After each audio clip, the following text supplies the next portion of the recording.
Coffee and Cream on Hail Varsity Radio with Andrew Rogers and Damon Benning. Smith with a high fly ball to left field, way back there, and it is gone. We told you Lance Lynn has given up the gopher ball this year. That was his 17th home run he has served up. For Will Smith, his 10th home run of the year. That has got to be an error on Seeger. Here's the pitch, and this is a fly ball that's hit well out into right field, out by the wall, and that ball is out of here. That is a home run by Renfroe. A 2-run shot right there, and the Angels now have a 4-3 lead. And real cracks one in the air. Deep left field. Get out the tape measure, long gone. All the way to Waveland Avenue. The 1-1, a blast to left field. Back it goes. Deep it goes. Twins win. Twins win. The Minnesota Twins win it. Carlos Correa off the ribbon board in left field. Now it's in the neutral zone. Panthers carry it back in. An errant drop pass down there the head. 2-on-1. Stone with Stevenson. Stone stops, shoots. He scores. The double fist pump. The high five with White Cloud. The embrace with Stevenson. Short-handed goal. The captain, Mark Stone. A devotion to destiny. Misfits to champions. The Vegas Golden Knights win the Stanley Cup in 2023.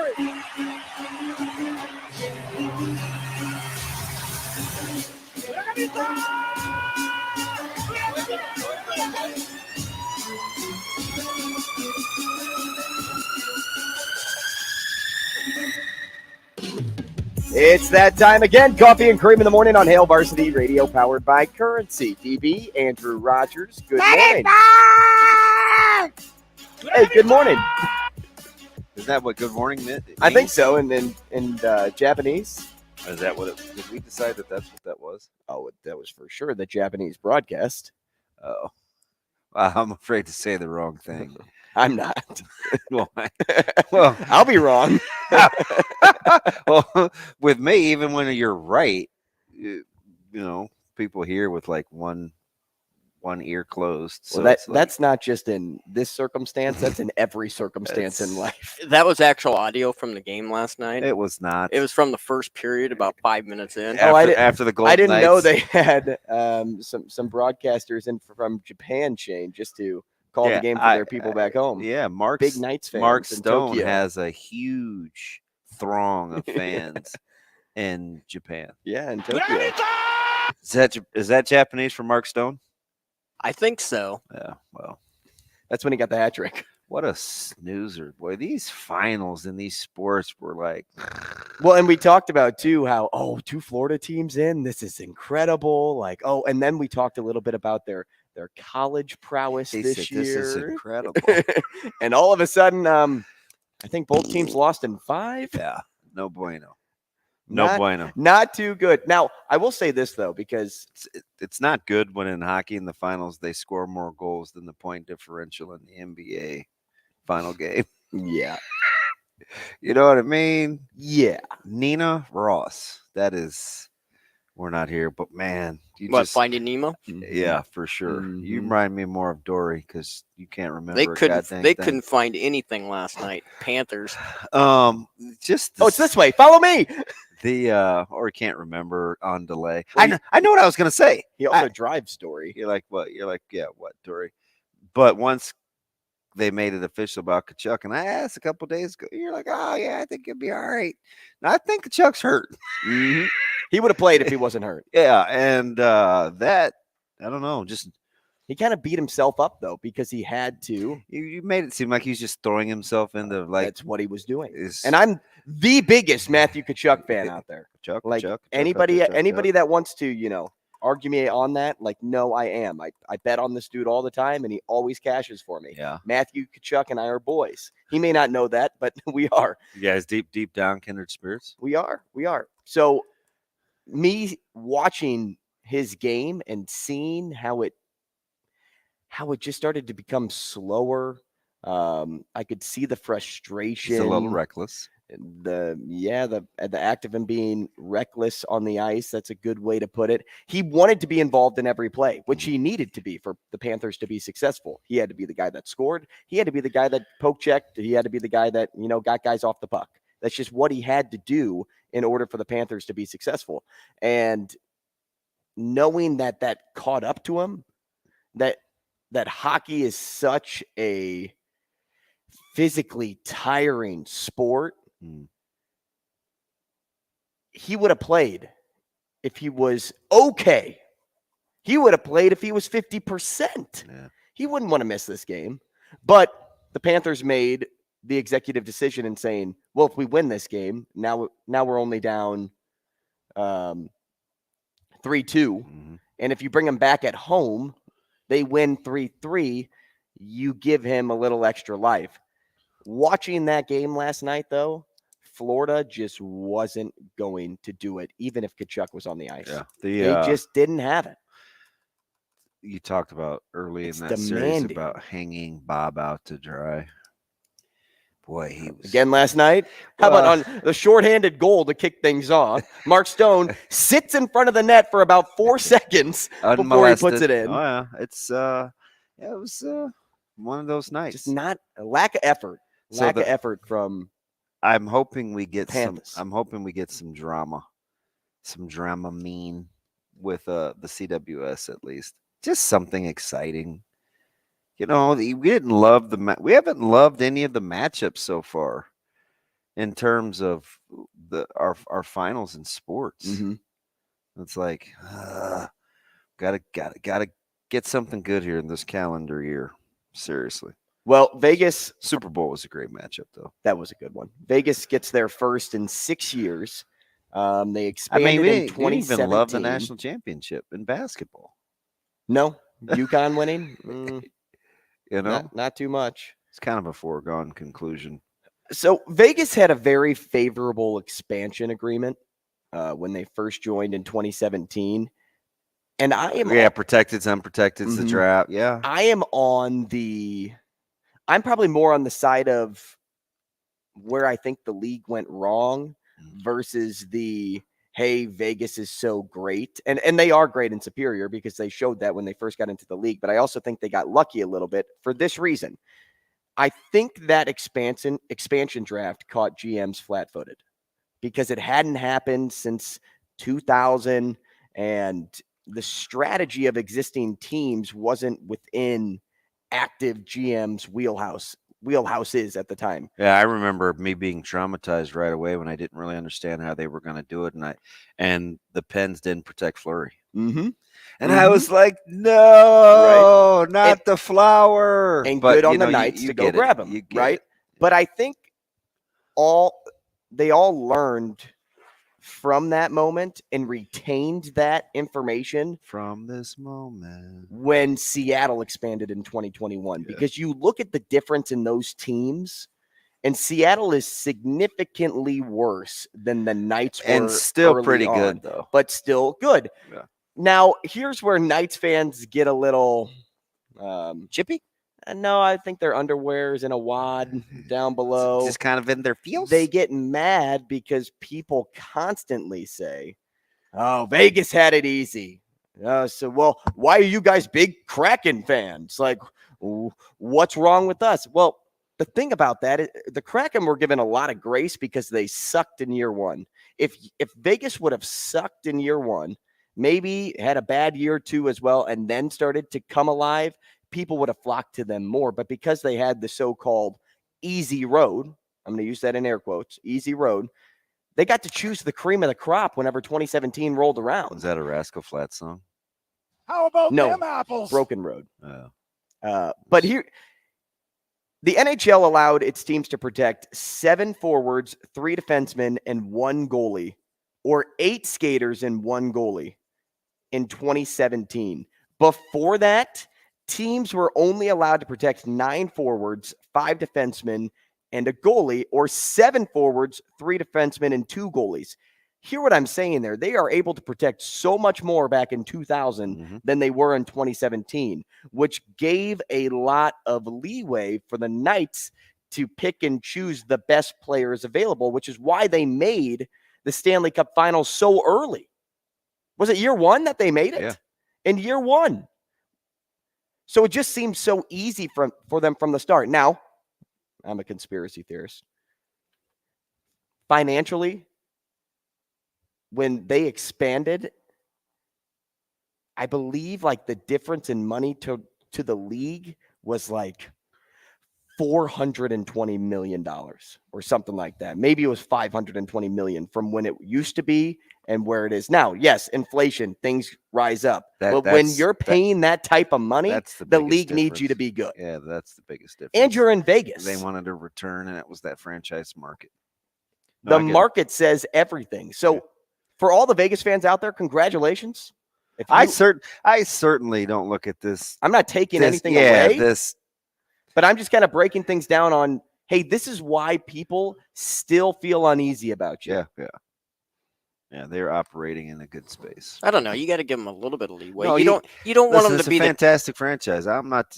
I think you don't want them to be Tampa Bay. A couple of things can be in true the at NFL. once. No, that's true.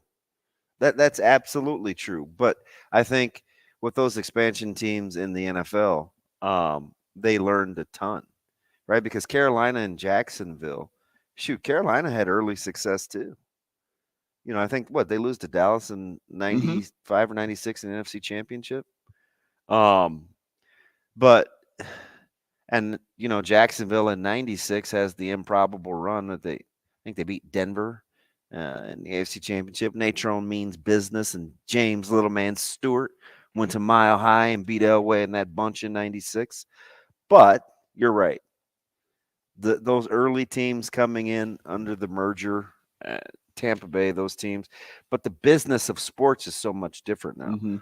Like these teams don't want to come to these markets without a certain amount of fiscal commitment. I think that's one of the things that's made the Oakland A's thing so difficult, which sell the team. By what they end up with, they got $30K yesterday. Yeah, they did. Did they get $30K? If you look at that, the Coliseum, if you look at the A's numbers yesterday, it looked like as if they were in a wild card playoff game. And you realize they won. 2-1. Yeah. Yeah. And you know who the A's were playing, right? The Rays. Yeah. Do you know where the Rays rank in regards to MLB standings? Tops in the league. Yeah, that's correct. Somebody didn't tell the Rays that they weren't supposed to be doing this. It was so loud in there. When I say so loud, 30,000 so loud. It's all they had to check the pitch comm in the pitcher's ear to make sure that it was still working. He couldn't hear. A whopping 19 and what? 40. Yeah. Is that right? Right around there. I'm pretty sure. Yeah, 19 and 50. Wait a minute. How have they played that many games already? Well, you start in late March. Can you believe that we're halfway through June? I mean, the Rays at 70, they're 48 and 22. This thing has blown by. Probably because I keep paying attention to the Diamondbacks continuing to. They finally lost yesterday, but man. Yeah, the Cardinals finally lost yesterday too. Are you all out? So bad. Has panic set in? Panic? No. Disappointment? Yes.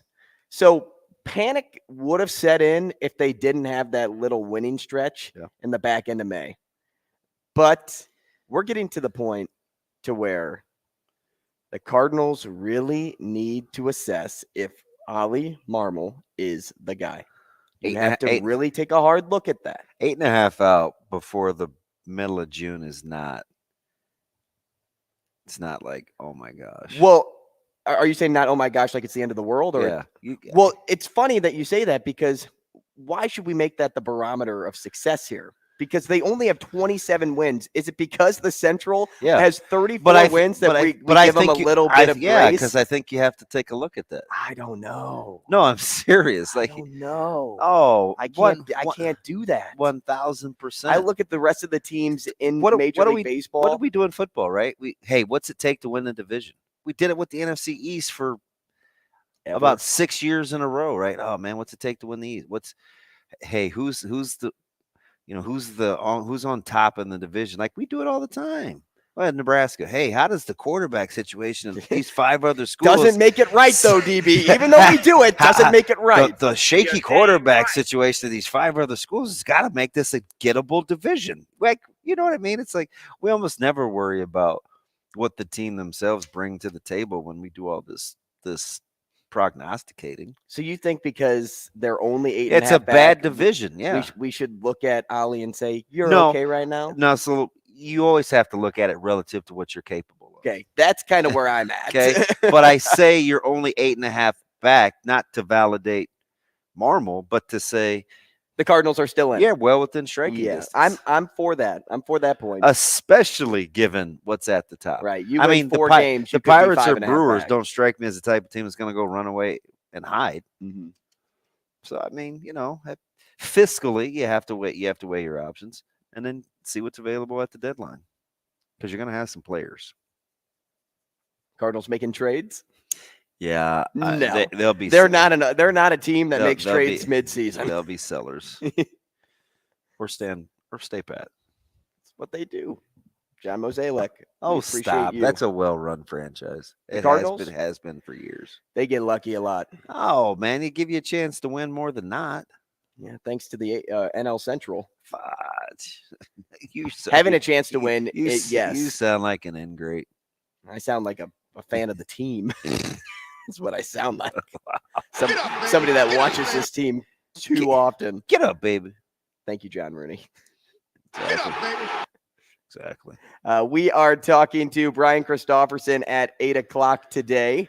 Did I get that right? Yeah, it's Wednesday. My head's all over the place, man. My back hurts. I played softball last night. I need to stretch more.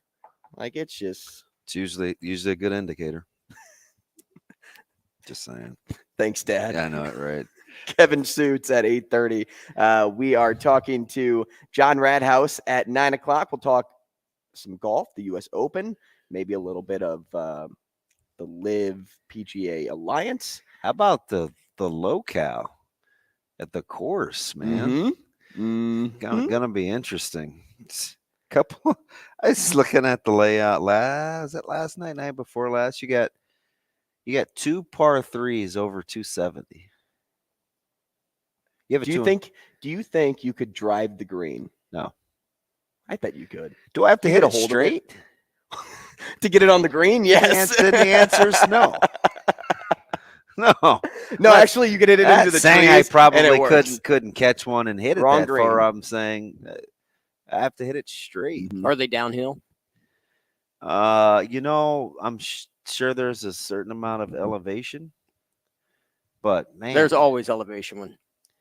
My man Colin Meyer yesterday with one of the great answers in the presser, where they asked him about Live. He's like, "Hey man, I don't know anything. I just want to talk about my foundation for kids as we're out here playing on a public course, give kids the opportunity to play golf that otherwise wouldn't get to play." I was like, "All right then, Colin." That's cool. I love when people respond with an answer to the question that has nothing to do with the question. Yeah. On another note, hey, glad you gave me the opportunity to talk about. But yeah, so I just want to know because I know open courses are supposed to be tough. Go check that layout out. There's some monsters. It won't be easy. And something I'm interested in asking John is this course, and maybe you can butt in here too. Do you think I doubt it. Is it meant for ball striking, bashing, or short game specializing listen, more? You better be able to hit it straight. You see some of those fairways? Oh, yeah. You better be able to hit it straight. So ball striking could mean everything. Versus, hey, let me just mash it. Because literally looked like those aerial views. But there's some open fairways too. Yeah, it looked like a couple looked like hitting it down a hallway. Mm-hmm. Yeah, I felt like it was the infield on a racetrack, right? Just like this little strip of green and everything else around it. I'm like, that's how I feel like I hit every single time. Even if the course is wide open, no trees, I'm like, oh shoot, this is the narrowest fairway I've ever played.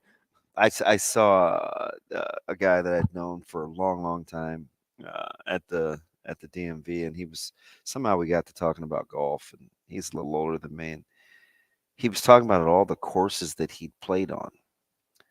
And I think he said just in the Midwest, like he kept saying the area, around here in the Midwest. He said, I've had to have played over 150 courses. I'm like, you played on 150 different tracks? Now, granted, he's at least 15 years older than me, which puts him in his low 60s. But, dude, that's a big number. I mean, that's huge too, especially if you're not retired. That has to be your hobby. Well, I think he's kind of a pastor. I think that's his profession still. So he just doesn't golf on Sunday. So it's like, but just think about that for a second. Can you imagine playing that much golf and not being a professional? It's funny that you say that. My brother used to play. He had a morning job like us. Yeah. Get off at about. Did he have to be responsible for anything later on in the day? Nope. So I think he worked. This job seems never ending. I think he went from 4 to 12 or 5 to 1, something like that. And he would always golf after work. I think he golfed 3 times a week for about 1 year. Really? Okay. So if we can do math here, right? That's about 150 times you're playing golf, if not more. So he played the same courses. It wasn't like he was playing different courses, but that was like his thing. Yeah. So knowing what you just said, if there's like a schedule that works. Now, like BC likes to golf. How many different tracks do you think Brian Christopherson has played golf on? Different. How old is BC? BC is a little younger than me. I would guess low 40s. He's probably 41, 2, maybe. No, maybe 40. That's I don't know. interesting. I don't know if he played golf in high school. I don't know if like if it was a hobby or if he played on a team. So I'm gonna say I don't think he golfed at North. Okay, well that helps me. I'm gonna say he started in college, recreationally. Let's put the different tracks he's played at. Shane, how about 31 and a half? Okay. I'll take the over. That's still a lot. It's a lot. Yeah. I think it's a lot too. You're looking at traveling. I mean, that guy that probably did the 150, that was probably his travel. So, and it was funny. We were talking about all the different nuances in driving, and he'd say, when I did this camp in Missouri, or when I was down in Fayetteville, or when I was down in, so he'd been, and this was just like in the last 6 years. He's like, yeah, I remember the speed limit change, I was in Colorado and there was this stretch of road and it went, and I'm just like, that's like the 6th different place that he said that he's been in the last 20 minutes. No, dead serious. Right. So, because in my head, I'm listening, but I'm constantly thinking about what he had just said previously with the number of tracks that he had played on. Well, let's go 31 in the hook for BC. I'll take the over. I still think it's a little high, but I'm going to take the over. He just played 3 different ones this year. He will have played 3. But I think about how many different courses I've played, and I don't think I've played. Yeah, that number's 32. That number's probably a little low. I should have made it his age. I probably played about 45 at least. But that's because I played golf in high school on the team. So you traveled around. You went to 10, 15 different places each year. Oh, but see, I probably have played just collectively in Sioux City and St. Louis 25 courses. Different? Yeah. I'm not. So I need to be like those 30. I probably have played about. Let's say 50. 30. Let's go 50. All right, I'd take the under on that. If we set it around what'd you say his age was? 42, you guess? Well, 40s, I'm guessing. Okay, we'll say 42 and a half. That's, I think, a good guess. Seems like a lot. Do you want to get the Kindle on this end or the back end? We'll go on the back end because we just ran out of time. Oh, I heard the music. Hey, we are talking to Omaha Whiskey Fest at 9:45. We also, DB, we talked about how I like games. We have a new game that we'll be playing today, courtesy of Dingman's. It's all up to you. Is it Camp Offers? Is it called Camp Offers? Nope, it's called the Lullaby Game. Oh, Nighty Night. There's a line in New Jack City. So what that game entails is you'll hear 15 seconds of a song, but it's a lullaby. And now this could be a popular pop song. This could be an old favorite. It could be anything, but it's the lullaby version of the song. We're going to have the people guess how many you get right. We'll do that later in the show. Stay tuned. Rogers and Benning will be back in 5 minutes.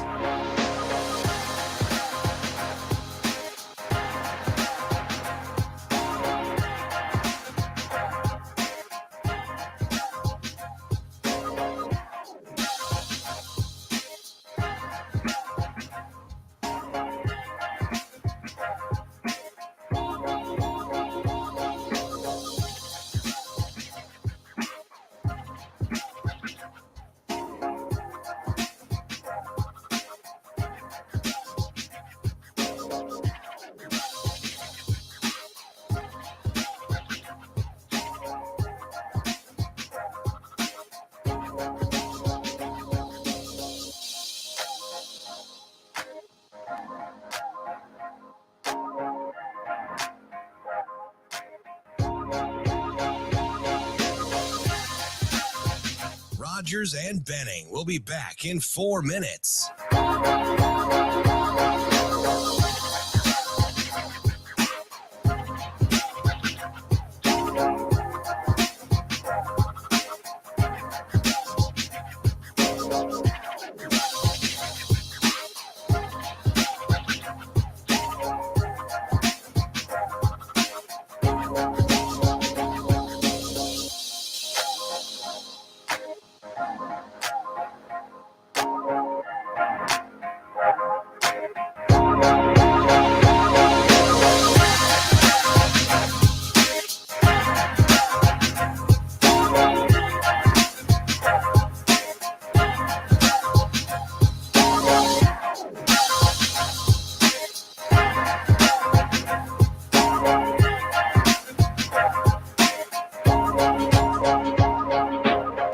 Rogers and Benning will be back in 3 minutes.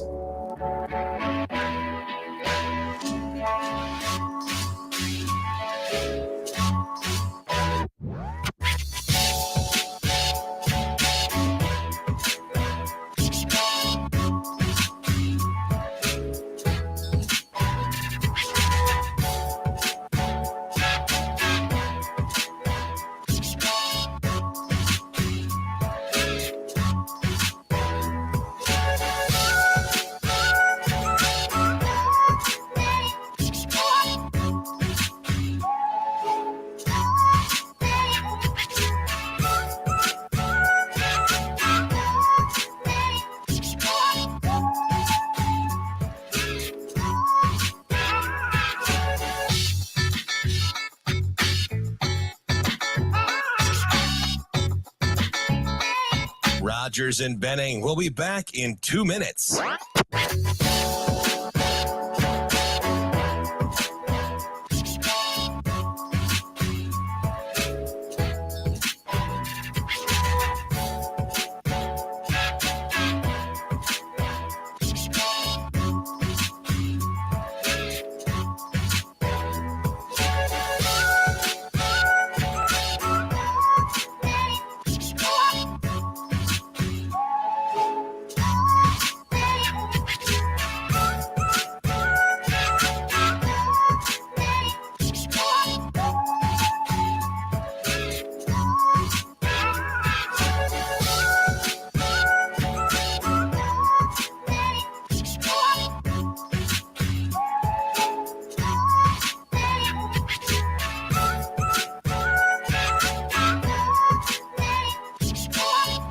Rogers and Benning will be back in 1 minute.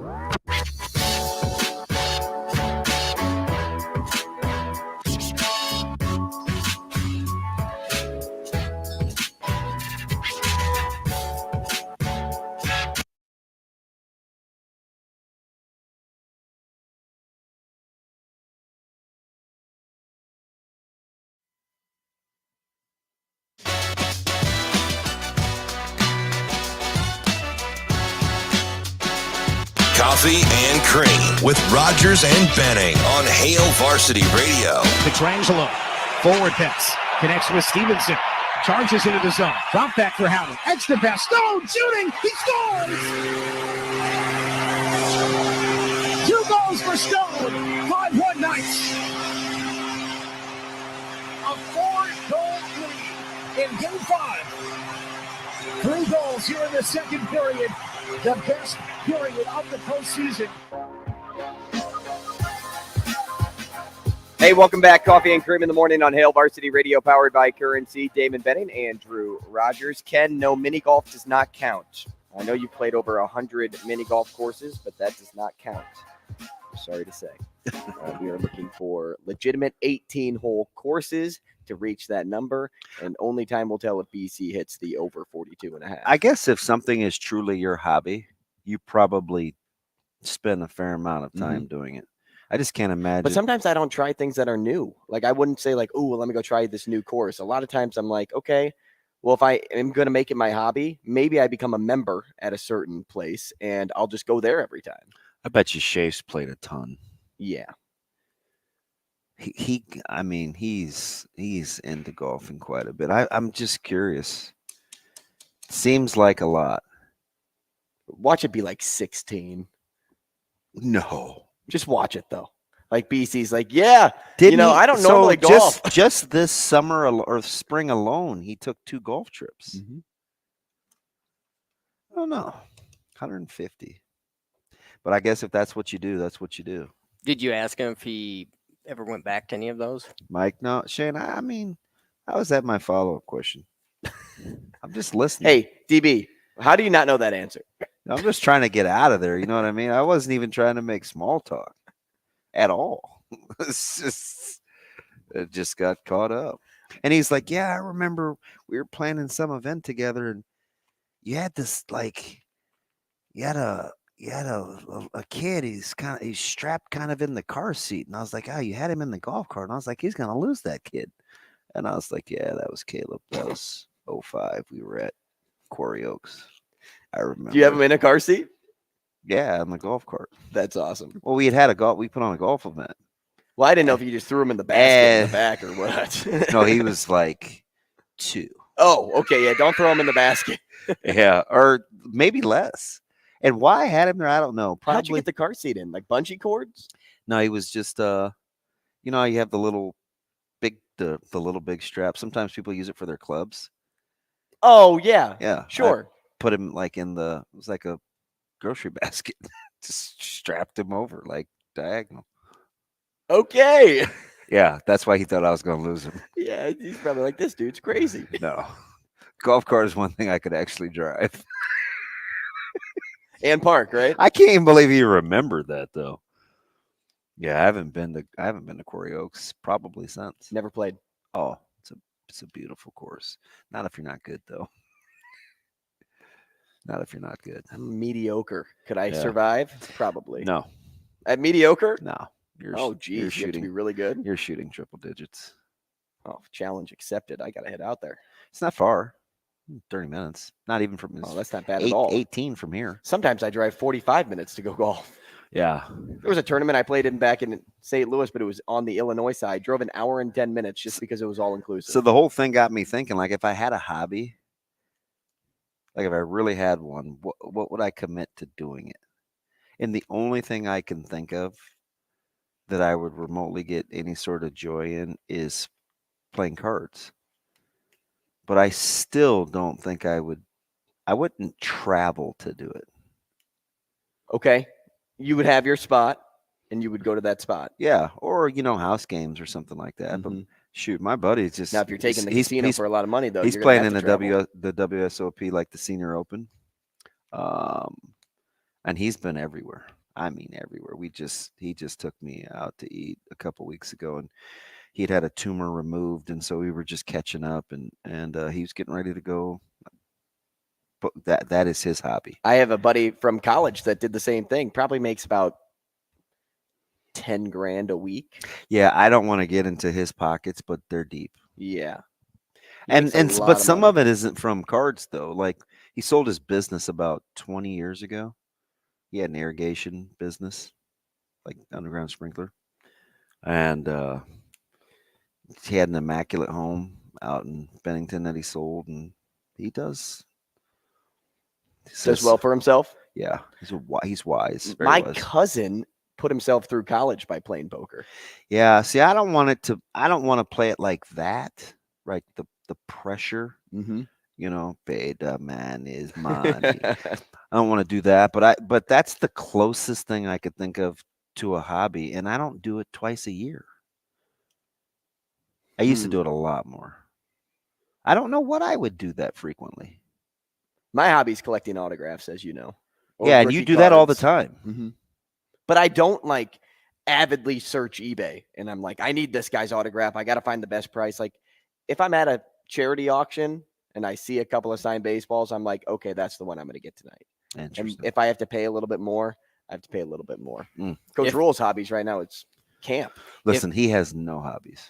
He may have to have knee surgery. If playing cards was your hobby, would you have to Would you do the 150 thing like that guy with the golf? Like go to different places like Atlantic City, Las Vegas? I mean, maybe like if I didn't have to parent. I mean, who knows what I'd have to do if once my kids get old. I'm still on this knee surgery thing. That was just like a bomb dropped. Well, he had I mean, he needed to have it looked at. Wow. The same. Remember I was hobbling around? I remember. Yeah. He went and got it looked at Monday. I didn't ask him the diagnosis. He didn't want to go, of course. If I could. Stubborn kid. Man. Yeah. Yeah. Until we get sick, right? Right. I feel so terrible. Yeah, then you go and you have a cold. All right. You have a compound fracture in your arm, and you're like, I can drive. Let me do it. Yeah, I have two hands. Yeah, get a cold, get a little sick. We're a bear. Should we go talk to Kendall? Yeah, now, let's Shane? see. Let's go to line one and talk about the fullback camp that took place yesterday. One that we both were looking forward to. Kendall, good morning. What's up, man? My guys, what is up on a Wednesday? How are you not like out mowing or something? I'm sure he is. I'm sorry, man. I'm telling you, I've been on hold, which is okay. And it's weird because I was one that actually talked as well when you were talking about it because I played that in high school. Hey, but that's neither here nor there. All right, real quick, I got to get this out of the way. How did you bump in? Do you remember bumping into some people in Texas at a wedding? Yeah, that were from here. I think they were. I think they were Andrew's neighbors. Do you remember that? Yeah, I remember. They were so stoked, dude. They were. I've never seen a smile except for on Andrew just to match it. Like his neighbors match his smile, my guy. Like they were like, "Do you know Andrew Rogers?" I'm like, "Well, yeah, I know him. He's a cool guy. He's always happy." No, that ain't true. But way to hype me up. They're smiling ear to ear. They What love their neighbors. My man. Speaking of, hey, traveling's got to be your hobby, man. You're someplace every day, right? Like it's unbelievable. Damon, get out of that. When you have 4 kids and they all play sports all year round for all their life, and then all of a sudden now all you got is one, that's a big income increase when you stop paying for those sports. I can't wait. Like, you never realize it, man. I can't wait. And the hustle hasn't stopped. It's just like gotten even harder. Like you're still working the same. Shoot. But yes, that day will come. I'm doing the math in my head. You're like, I could do the math. Really put aside this amount of money. 3 girls in dance. Let me tell you, 3 girls in dance. Yeah. Dude, that's $5,000, $5,000-6,000 easily. Yeah, and both of my sisters danced. Yeah, I'm not. So I know my parents. I'm not saying struggle. Not counting sports. That's just dance. They did dance and sports like soccer, basketball, and of course volleyball. And you're like, keep Zoe at the gym. Keep her away from dance.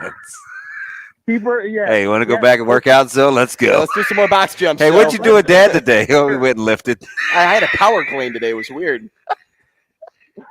Hey, I'm not gonna lie though. My third daughter, my youngest daughter, she actually did take up powerlifting.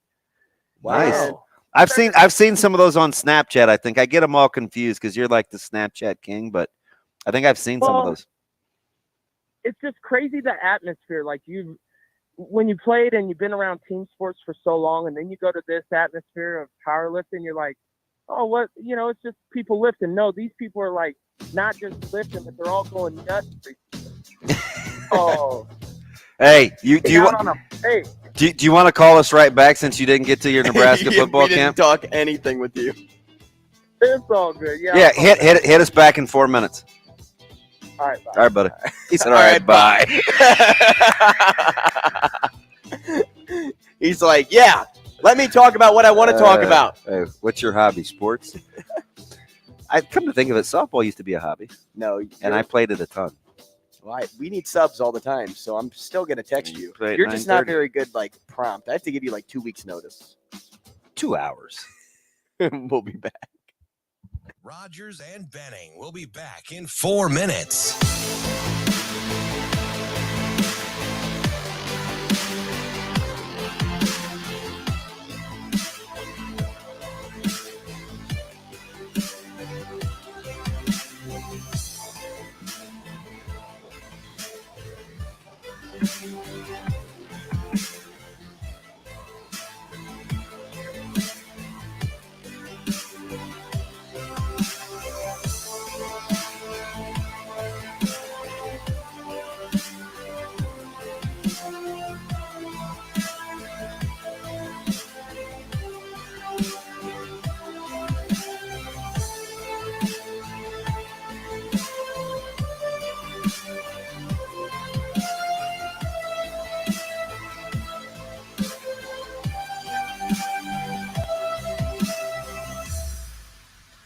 Rogers and Benning will be back in 3 minutes.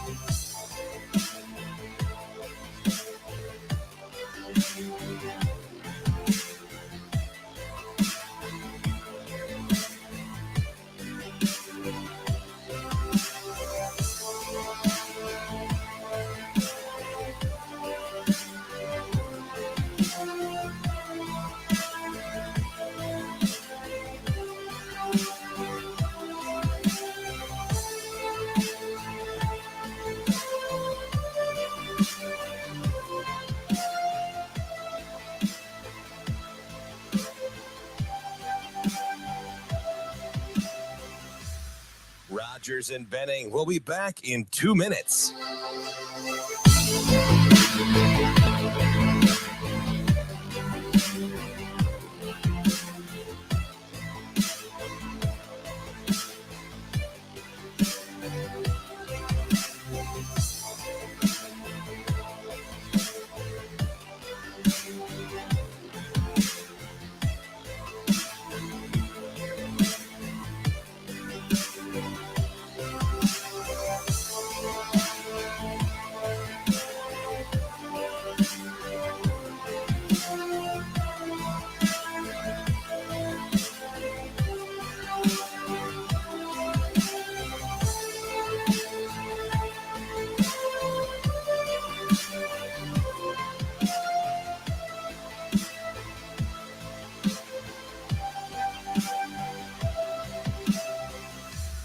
Rogers and Benning will be back in 1 minute.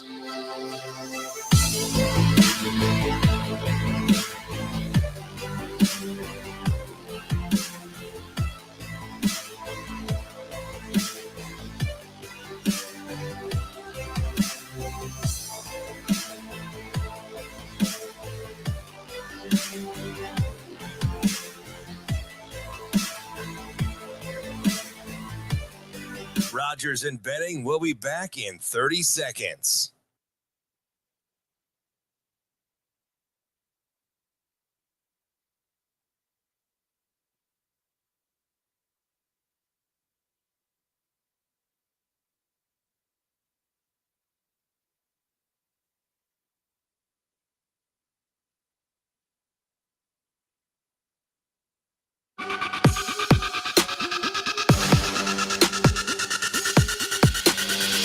Coffee and Cream with Rogers and Benning on Hail Varsity Radio.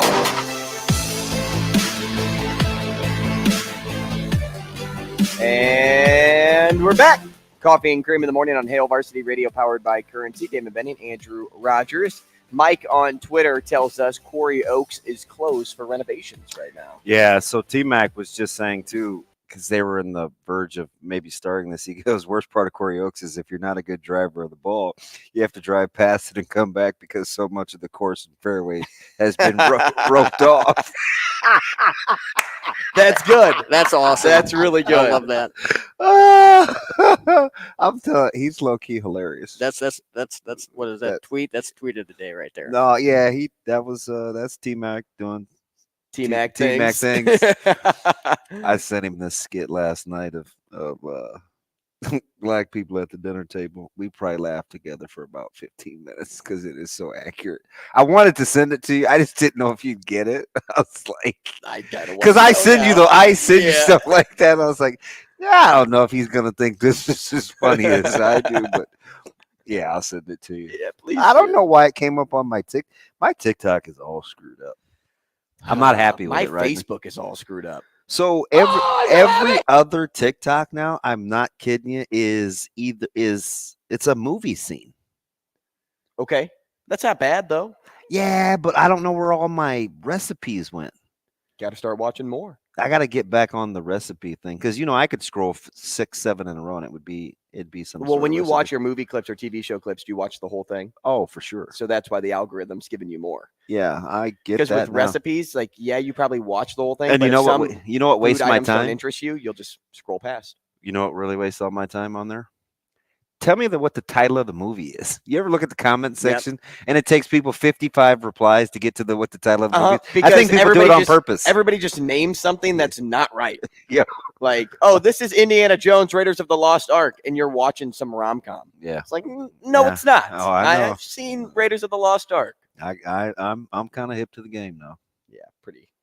I listen to TikTok radio. That's top 5 favorite movie. I of all listen time, to by the way. TikTok radio. IJ? Yep.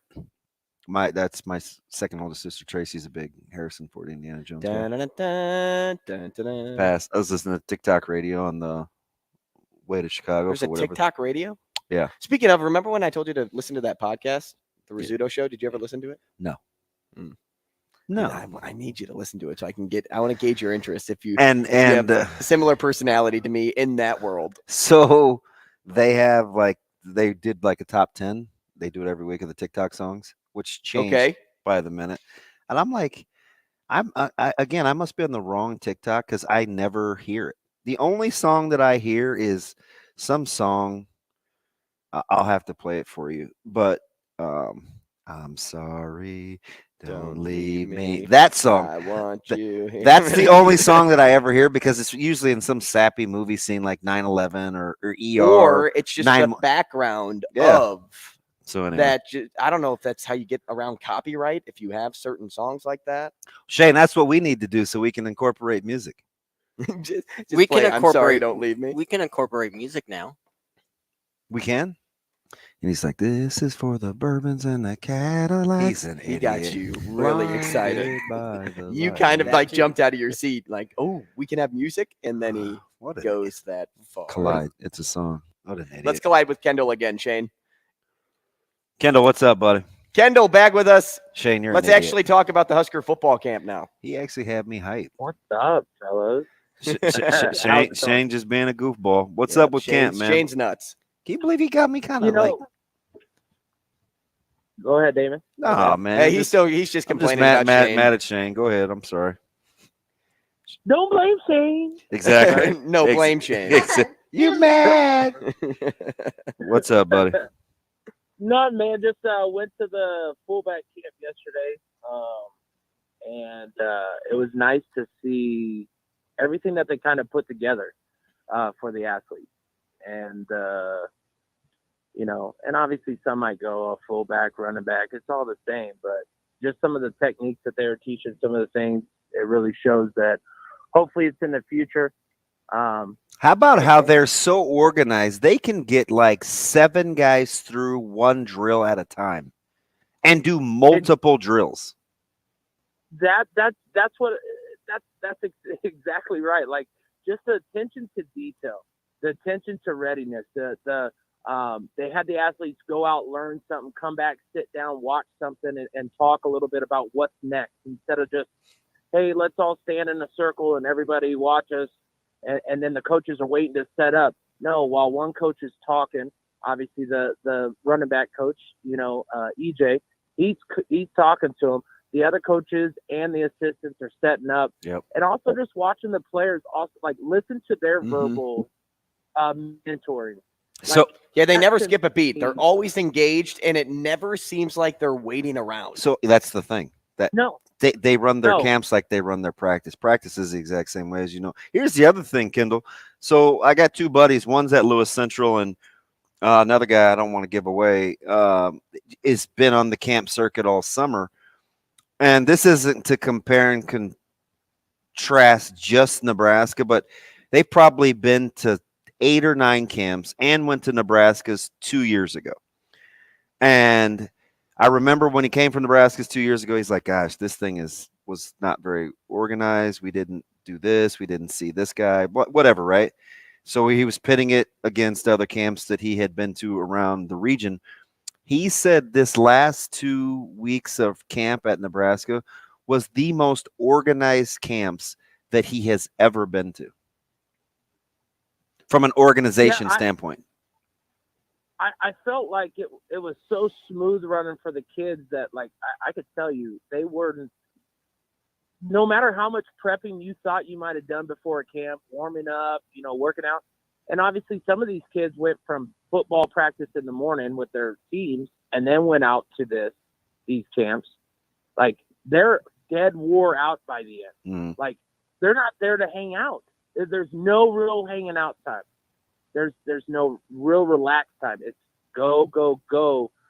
But you see it in a circuit that's working. And then they're also pulling kids off to the side slowly, like whether it's an assistant, one of the players, and they're trying to teach at the time of the mistake instead of letting just the mistakes roll and keep rolling. And you see the same over and over.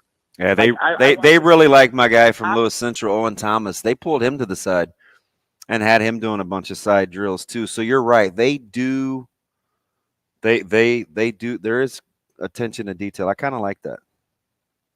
And of course, my thing for you guys obviously was just what's your thoughts of an actual fullback camp? And to me, it was eye opening. It was cool to see the first one. It really showed. Obviously the history of what made Nebraska great, but what could also help them in the future, because I mean, I think they gave a ratio of 12 out of 20 fullbacks made it to the NFL and played a lot. Mm-hmm. Like, I mean, the ratio's there, it's over 50%. Yeah, no question. Those numbers, and obviously you and I, the older generation knew those numbers were there. We obviously never put it pen to paper, because we got rid of the fullback thoughts. Yeah. But when you look at where it's rolling back through, you're like, okay, it's starting to make a vision, and you're seeing what Coach Rule wants to implement, and you're starting to feel like, okay, there's a purpose, there's a reason, there's a rhyme. And we'll get to that, we're going to follow up with BC on that too. Appreciate the call, Kendall. So we'll figure out a couple of things in a hurry. Number one, are these because so many offers are coming out of camp, right? So is this a deal where they just trust their talent evaluation, their eye? Are these guys really that good? It's funny that you say that. Are they trying to backfill? I don't think this is a backfill thing, because you're going to have to be able to hold the numbers. It's just funny you say that, because that's what I thought about when I was scrolling through social media just yesterday. Was, man, every offer is coming out of camp. Yeah. Like, you see a new kid and it's like, hey, here's an offer. Okay, here's another offer from a kid that went to camp. Yep. And it had me thinking the same thing, because when we talked to Mitch Sherman last week, he had said, like, hey, what Evan Cooper, and like, because they talk about how his eye. This was down when he was down in Texas, right, when he pulled the 3 or 4 when DBs he pulls to guys the side. Aside, and he's like, all right, I want to see you do drills now. And it kind of goes along with what Kendall was saying there. Like, you get a lot of these coaches that have an eye for something, and they're like, okay, I want to see you do this next thing, or I want to see you do that again, but do it in front of me so I can get a closer look on what you're doing. Right, they because just trust because their a guy eye like so much. Because a guy like Cooper Booth from right down the road, who just got offered, unless he's at that camp, he's probably not getting the attention by just watching the huddle film, right? Because it's hard to compare and contrast, but they've done this so long. Mm-hmm. And I think they trust themselves, where it's like, okay, we know exactly what they're seeing. And I think the other thing is and I had one of his family members shoot me a message on Twitter yesterday. I told you about when this guy, Maurice Allen, was on social media. This was back in January or February. He said, hey, he knows I'm a big Ken Clark guy. And he goes, hey, Ken's son, Quinn, is playing in Montana. Take a look at his film. Let me know what you think. So I watched it, and I tweeted back to him. I go, hey, you know what? I'll send this over to the staff. Mm-hmm. I didn't hear anything, right? And sometimes you do, sommes you don't. They're not going to do me any favors, and right? You're not going to be the guy. And Coach Rule, I'm done. And Coach Rule said, hey, I'll take a look at it. So this whole time, he's continuing to work out, and I've never met Quinn. I'm a huge Ken guy, and I know his sister here. Turns out over this whole process, he's camped twice, been on campus once or twice. They offered him yesterday. That was 6 months, 5 months. They're not offering just to be offering. Mm-hmm. They're going to do their due diligence, which is why he said what happened with Teddy Rizak wasn't going to happen to him again. Right? Because he said these guys will be camping. You can always tell that there's a method to his madness. Well, you can also know this too, that especially with Rizak, sometimes time can bite you in the bum. Yeah. Because if you wait too long, they may go somewhere else. Oh, for sure. Brian Christopherson up next. Rogers and Benning will be back in 4 minutes.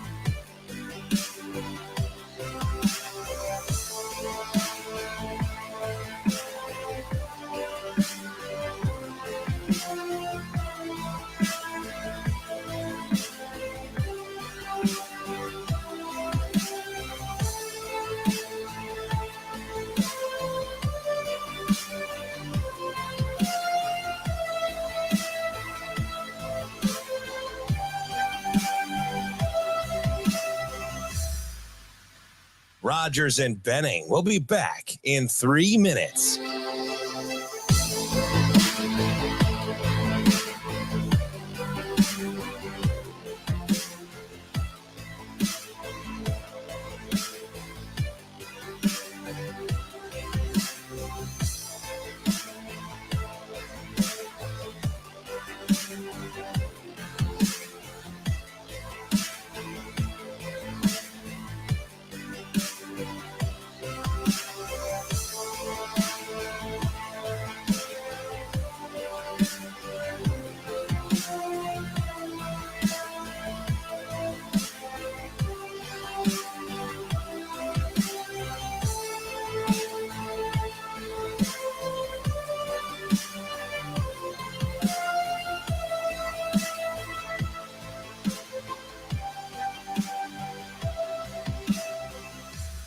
Rogers and Benning will be back in 2 minutes.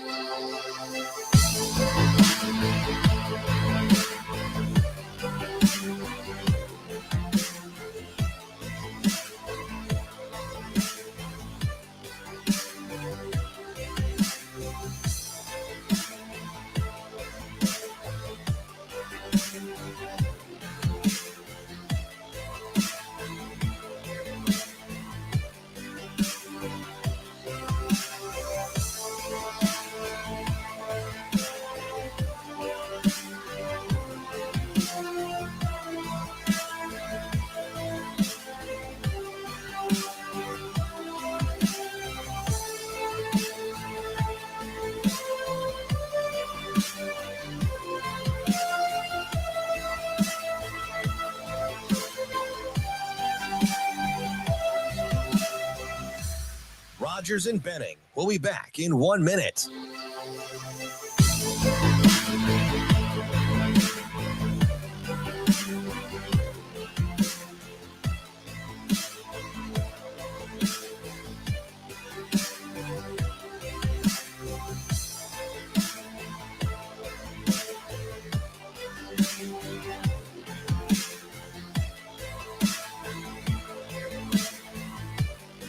Rogers and Benning will be back in 30 seconds.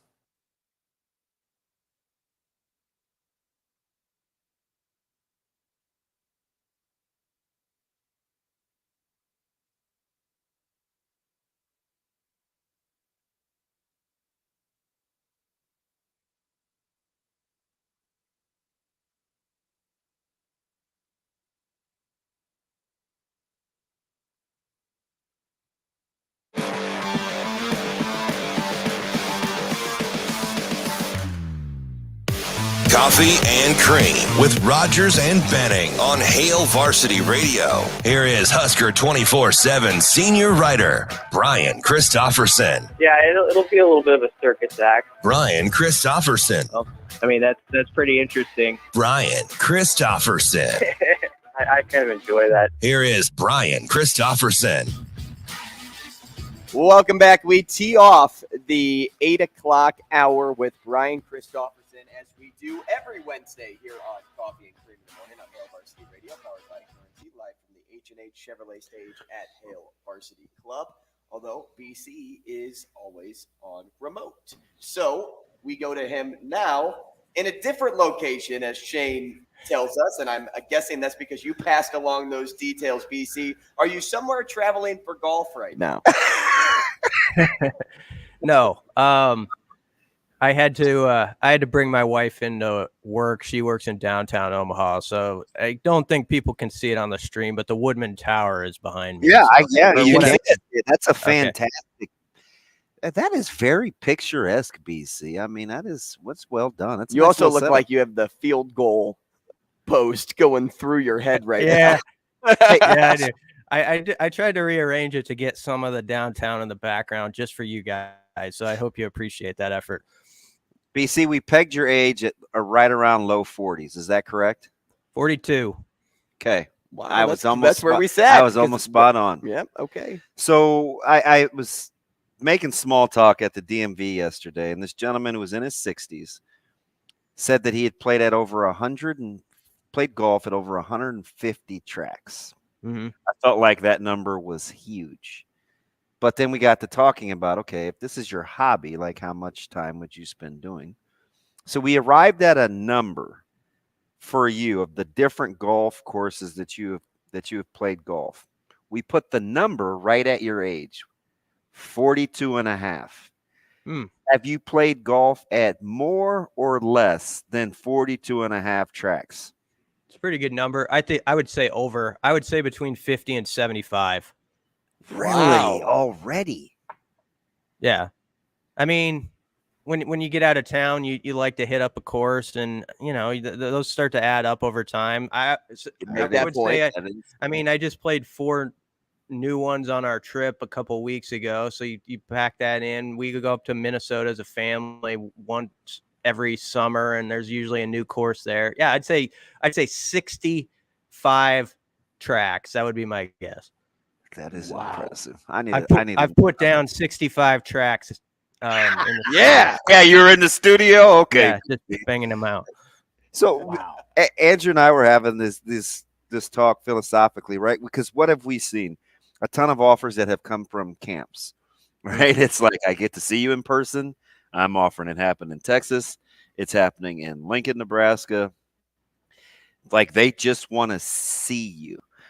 Are they playing catch up? Is this part of the process? Do they just trust their eval? What's going on with so many of the offers that have come from camps?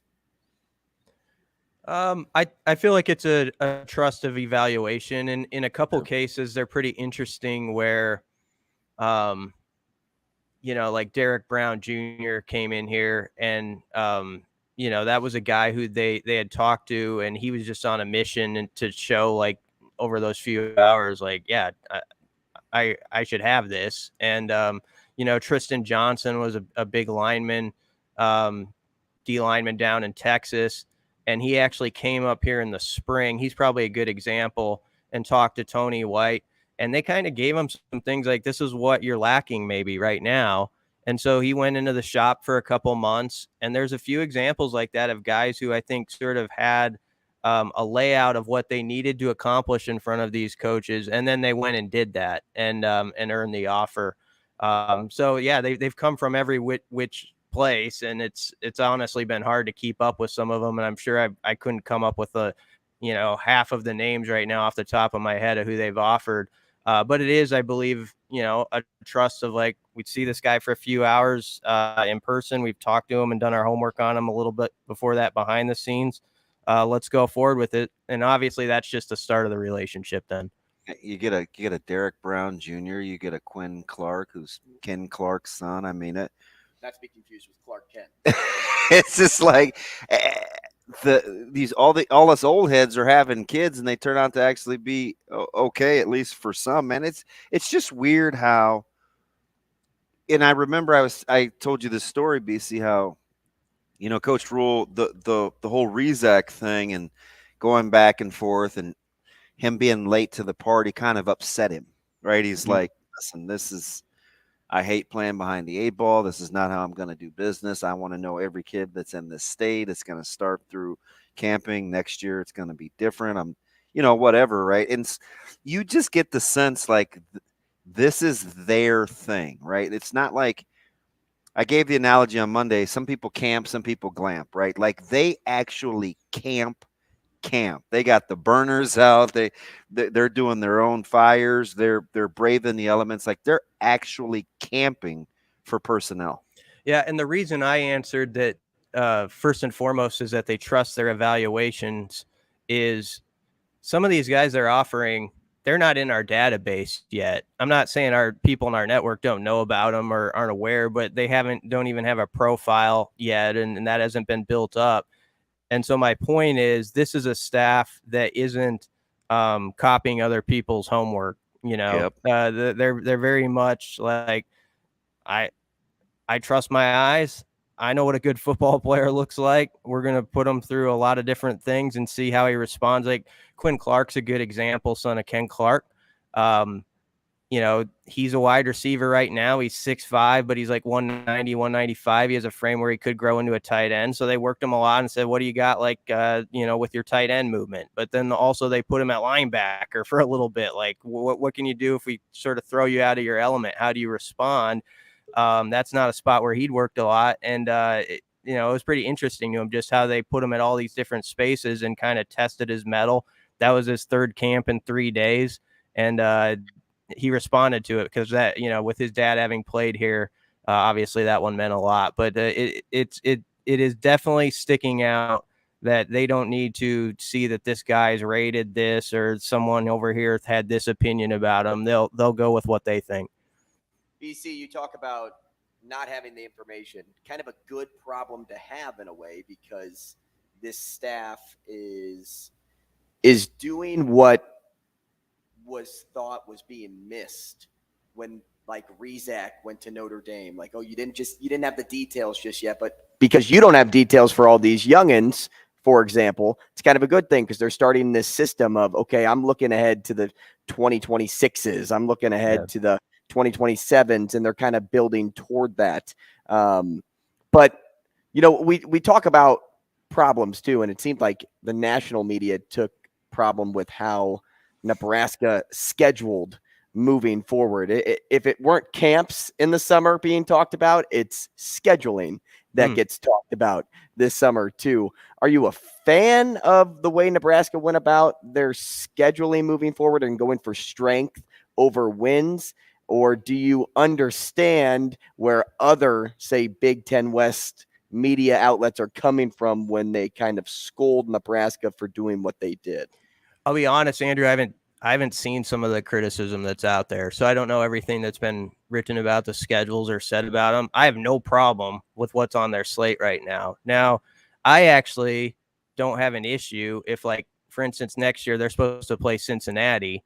And when you look at, or 25, they're supposed to play Cincinnati. And if you look at that schedule, that's a bear, So if you were the AD who worked something out with Cincy and you're like, you know what, we could maybe rearrange this a bit, kind of give us some build up into a schedule that includes road trips to Ohio State and USC, also has UCLA on it. I would understand that. So I'm not saying to go full. I don't mean this as a shot, but Damon this will be in his wheelhouse. There was the old Bill Snyder scheduling methods of the 90s at Kansas State, and they would play like UMass and some of these schools, and you'd kind of chuckle about who they were up against. But they'd build confidence. They'd be 4-0 going into conference play, and it worked for them pretty well. So I have no problem if that's the formula going forward. But I think right now we're just searching for topics if we're complaining about what's on Nebraska's slate. If more, and I asked this to Vogues yesterday a little bit, curious to get your thoughts, more hills to climb or more opportunities for success once you do away with divisions? I like the fact, I'll go this way with it. I like that when the schedule came out, Trev Alberts, I think, set the tone. I wrote this where it was just like, you play in this conference, it's just going to be a dogfight every week, and you got to get used to that, and you got to be a detail-oriented program. And I guess I just appreciate getting away from, let's not be that group around here that sees the schedule and is always searching for, well, they have it a little bit easier over here. Their road is better set than our road, and you're always comparing and all that stuff. I don't think that's good for a program when you sort of get in that mode. I understood a few years back when there were divisions, Bill Moose was annoyed by some of the Big Ten scheduling because there would be years where Nebraska, it felt like, would get the two powerhouses over in the East Division and someone else in the West would get none of them. And so you're looking at, you're saying, hey, this is only a 9-game race to decide who's the champion. And basically the other side might have a game to game and a half advantage right off the bat just by scheduling. I kind of get that. But now that divisions are going out the window, I think that conversation should go out the window. I think we're going to see a 12-team college football playoff where you will occasionally have like 9-3 type squads that make the playoff. And so I think you have to look at it as, let's take on whoever's put in front of us. Let's go. And say you lose to an Ohio State, but you have USC on that same schedule in a couple of years and you go win that game or you upset somebody. I think that's going to mean more than the losses to those teams hurt you, because I think when they get to the playoffs, it's going to be more like, yeah, maybe they're 8-4, 9-3, but look who they beat. They do have this win on their belt. And I think teams like that are getting in the playoffs. So I think you kind of got to embrace that. Brian Christopherson on with us now, senior writer for Husker 24/7 at Husker247BC on Twitter.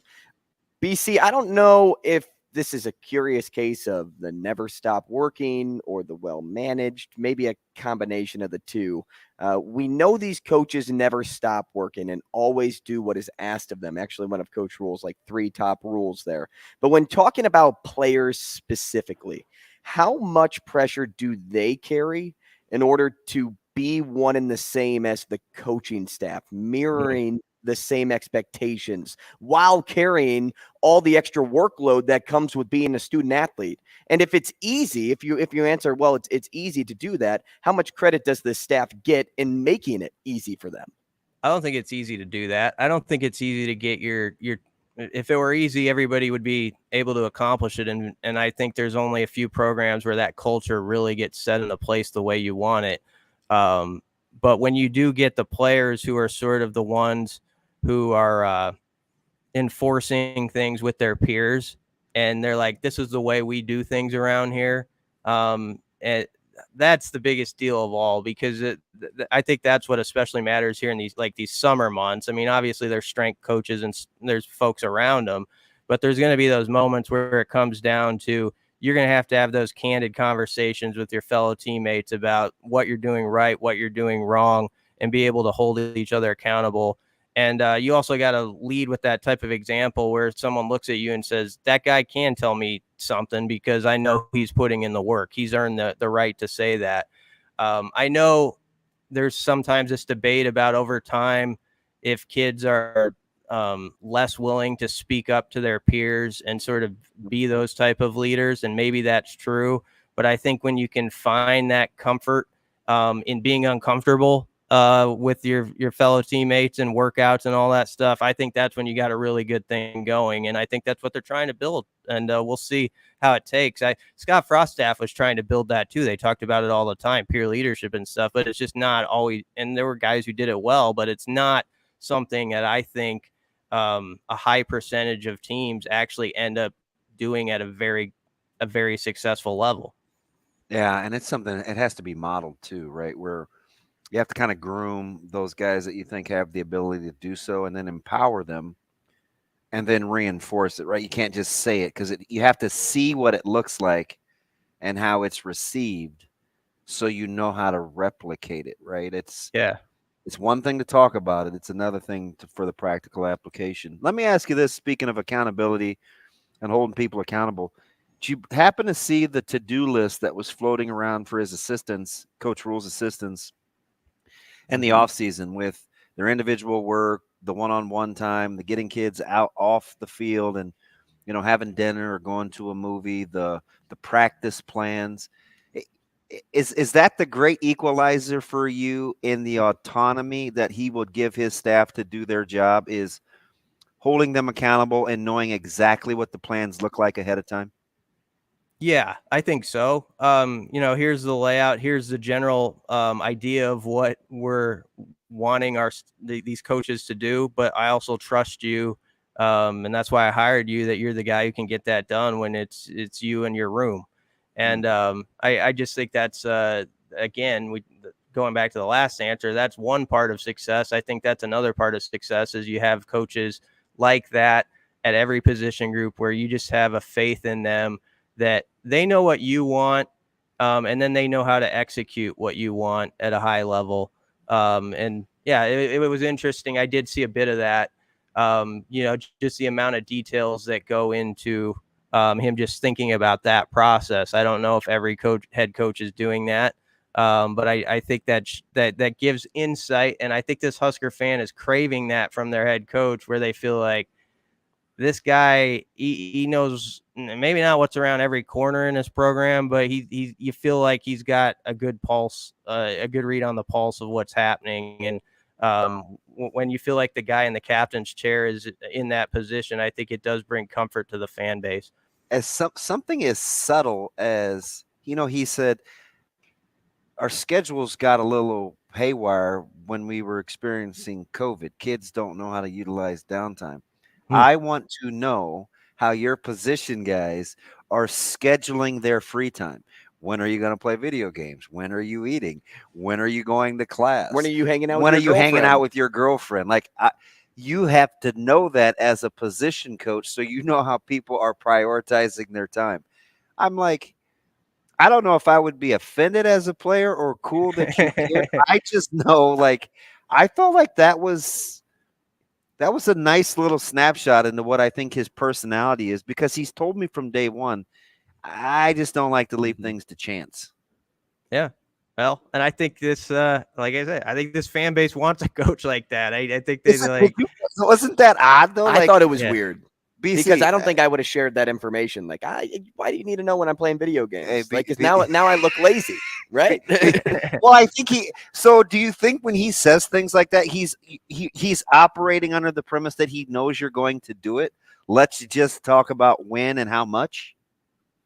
Yeah, I would guess so. I don't get the sense they're taking that away from the guys, or it's like certain mandates on, only this amount of time. I just feel like it's well, let's make sure we're not just wasting the hours in our day, and then we could all be. I'll tell you what, I wouldn't mind if someone he made something like, "Hey, if that's your downtime, knock yourself out." If he wants to come over and sort of set some guidelines or guardrails for my day, I would take it. You'd welcome it. Yeah, I'd probably be a little more successful. You'd probably see some better content. You'd probably, I'd be more efficient. So my surface level reaction to that is bring that on. That's how I mean that takes some high level trust. Okay, so say you're binging a show and Matt Rule's coming over and you're wanting to put together a good schedule, but you don't want him to know that, hey, sometimes I'm like I think he knows you're a human, but I'm a lazy, POS, and I want potato chips on my chest, and I just want to watch 8 episodes of Lost. Like, maybe I want to do that. But should I tell him I'm reading some type of inspirational book instead, so that he doesn't look at me differently? The way I look at that, BC, is I think he's looking for balance. Mm-hmm. So if he knows, like, hey, you're spending 3 hours doing this, you're spending 4 hours doing this, how about mixing it? Because I think they're trying to get to know the guys so well. I think he's looking for ways to get inside how you think, not necessarily because he wants to critique it. There'll be some of that naturally, but I just get the sense, again, like, I go back to when, when he said at an early press conference, they used to be able to take their meals out of the cafeteria. You could get a to-go box, and they stopped doing that because he wanted the guys to sit down at the table and have a conversation with like the 8 or 10 guys that are around the round table with you. And, you get to know them, you know where people are from. And he had a quote that was a great line. It was, what does that mean? Nothing, everything. And I understood exactly where he's going with that. It's one of those things where yes, right now we talk about it and it seems like fringe stuff or like the sort of fluff stuff that's written about in the spring and summer. Like, oh, look at what this guy, he's going to do this and that, and that's going to change everything. And sometimes it doesn't really take hold on a team. But I do think there is something to be said, especially in this generation. And I'm not this era we live in. I'm not talking about generations of like if you're young or older. I'm addicted to my phone a lot. Like I just am looking at that screen all the time. And I have to think that's one of the great perils that you're dealing with as a coach is trying to get those guys off that, get someone like me off of it. And actually like, here's your brothers here. Let's get to know them through these various activities and do these things together. And it's not all going to be football stuff, but there's a trust that's built up over time and a want to, I think, even do better for the guy next to you when you know his story, when you know where he's from, and you care about that, and you know like how he was raised and like what his parental background was, or if he didn't have it at all, and all that stuff. It matters, like 1,000%. Yeah, and so I think that stuff is a big deal, and I think that connects to what this video was about too. In a way, it's like sort of like let's set our time to make sure we're not just like a lot of us in this world, or we're just lost staring off into whatever, and you're actually you're getting out and you're doing different things, and you're you're challenging your brain. My brain is challenged all the time. So. Last thing here before I let you go, the thing that stuck out to me over the course of like, hey, the expectations on the assistants was keeping the parents informed. Yeah, because I thought that was moving. Because I say it all the time, and I obviously I'm not a dad, but DB and I don't know, BC, if you have kids, but I have 2 dogs. Yeah. Okay, you have 2 dogs. I have a dog, so I guess I am a dog dad. So we have kids, right? And protecting your kids is like the biggest things, and making sure that they're in a good place, not only mentally, but physically. And so, when you heard keep the parents informed. Have you heard that before, or is that just a Matt Rule thing? I'm not familiar with it. Yeah, I don't know how prevalent that is with coaches and parents. I think the biggest deal is if I were a parent, and I knew that the coach that this conversation is not really about him, the player, but it's about my son and just like wanting the best for him and like what's going on with his schooling, what's going on in his life. And I mean, these guys are like dads away from home for these guys. And so if you feel like it's a type of coach where they're giving you the feedback on occasion, like, hey, this is where I think so-and-so is at, this is maybe it's something to think about. That would matter to me. And it would also, I think as a parent, it would build trust, like with the football stuff too, actually, when you get to it. Like, I know this coach cares so much about my son as just a person that I'm also trusting him, like when he makes these decisions about like, playing time, and you get into stuff like that gets people up in arms sometimes. BC, we appreciate you, man. This is always fun talking to you on a Wednesday. We're actually sad that you're not going to be with us next week. Oh yeah. Well, I hope you enjoyed my scenery today. And next time it'll be my boring background. Yeah, thanks for fantastic backdrop. Thanks, guys. We're talking to Kevin Sjuts when we come back. Rogers and Benning will be back in 5 minutes.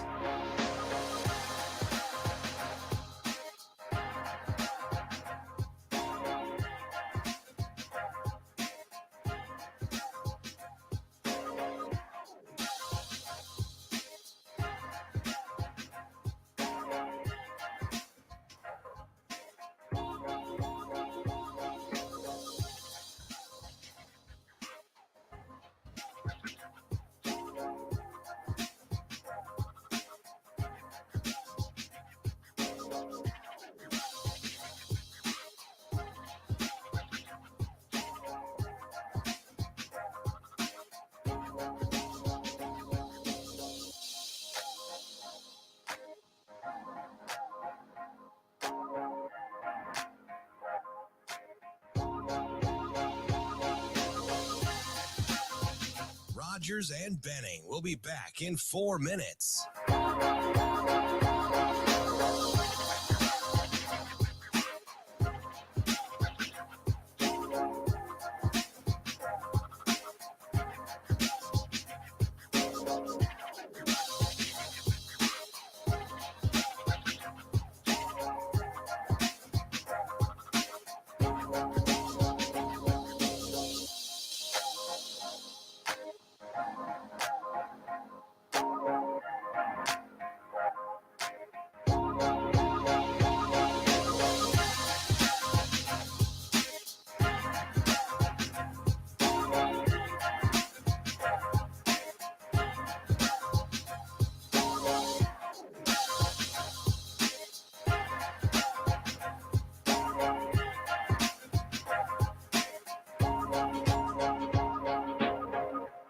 Rogers and Benning will be back in 3 minutes.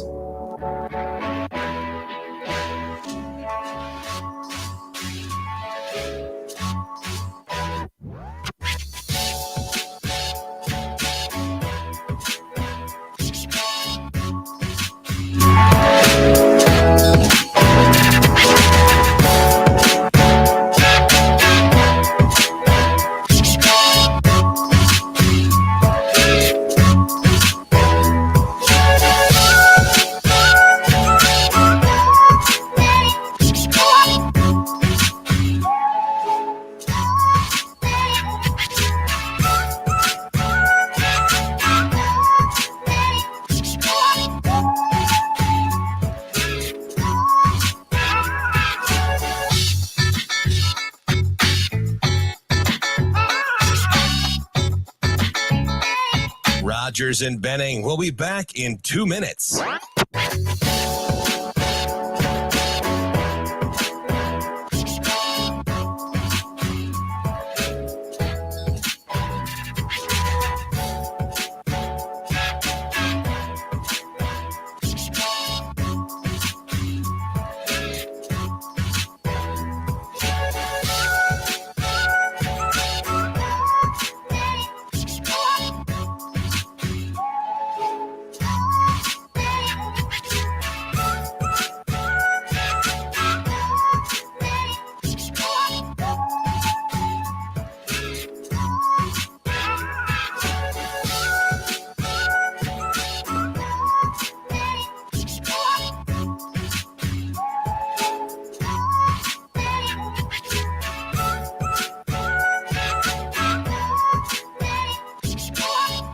Rogers and Benning will be back in 1 minute.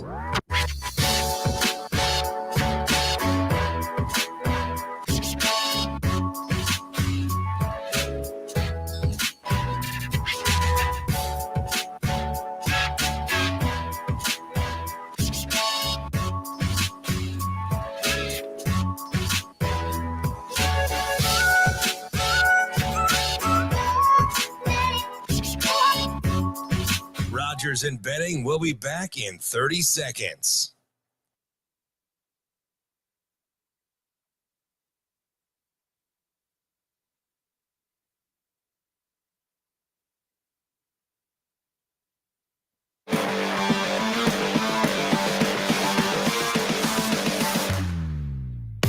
Coffee and Cream with Rogers and Benning on Hail Varsity Radio.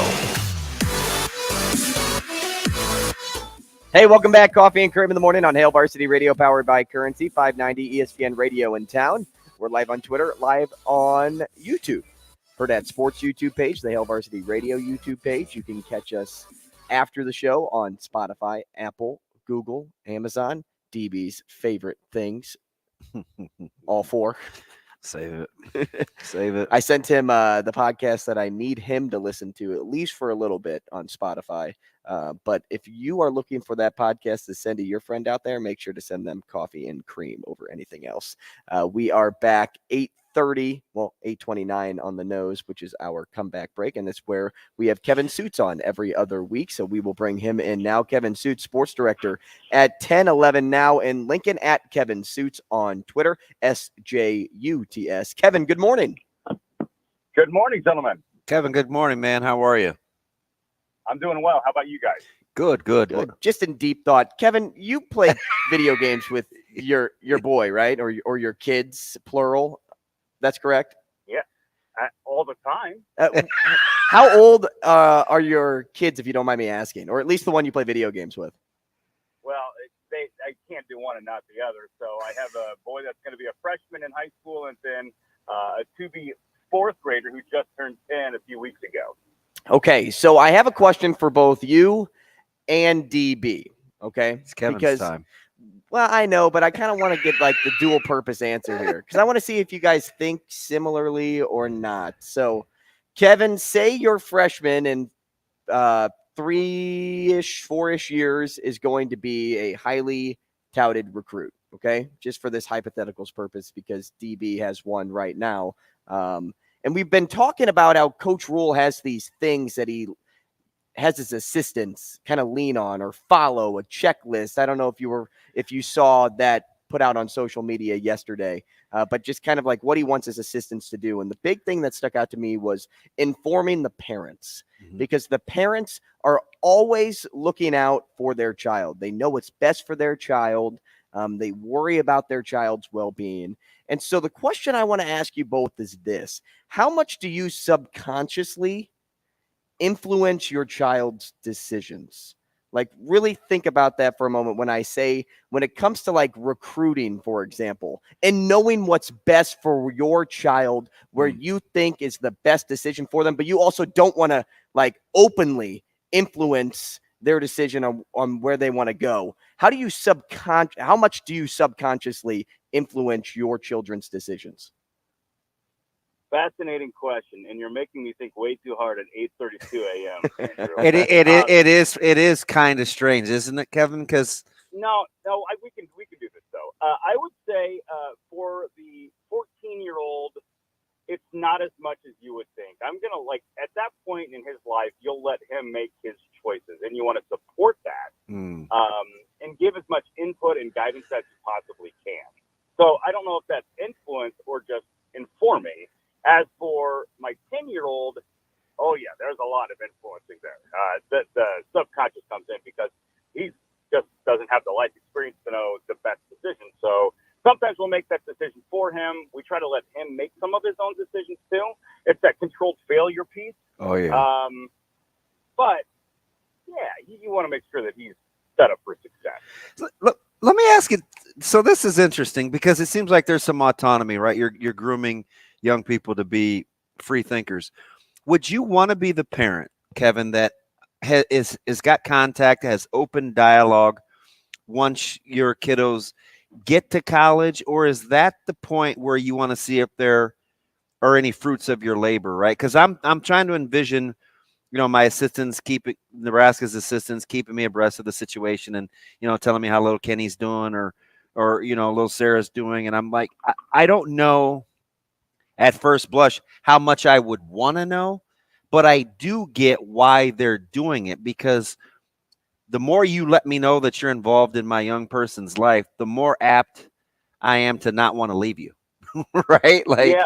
It's like a preventative measure, right?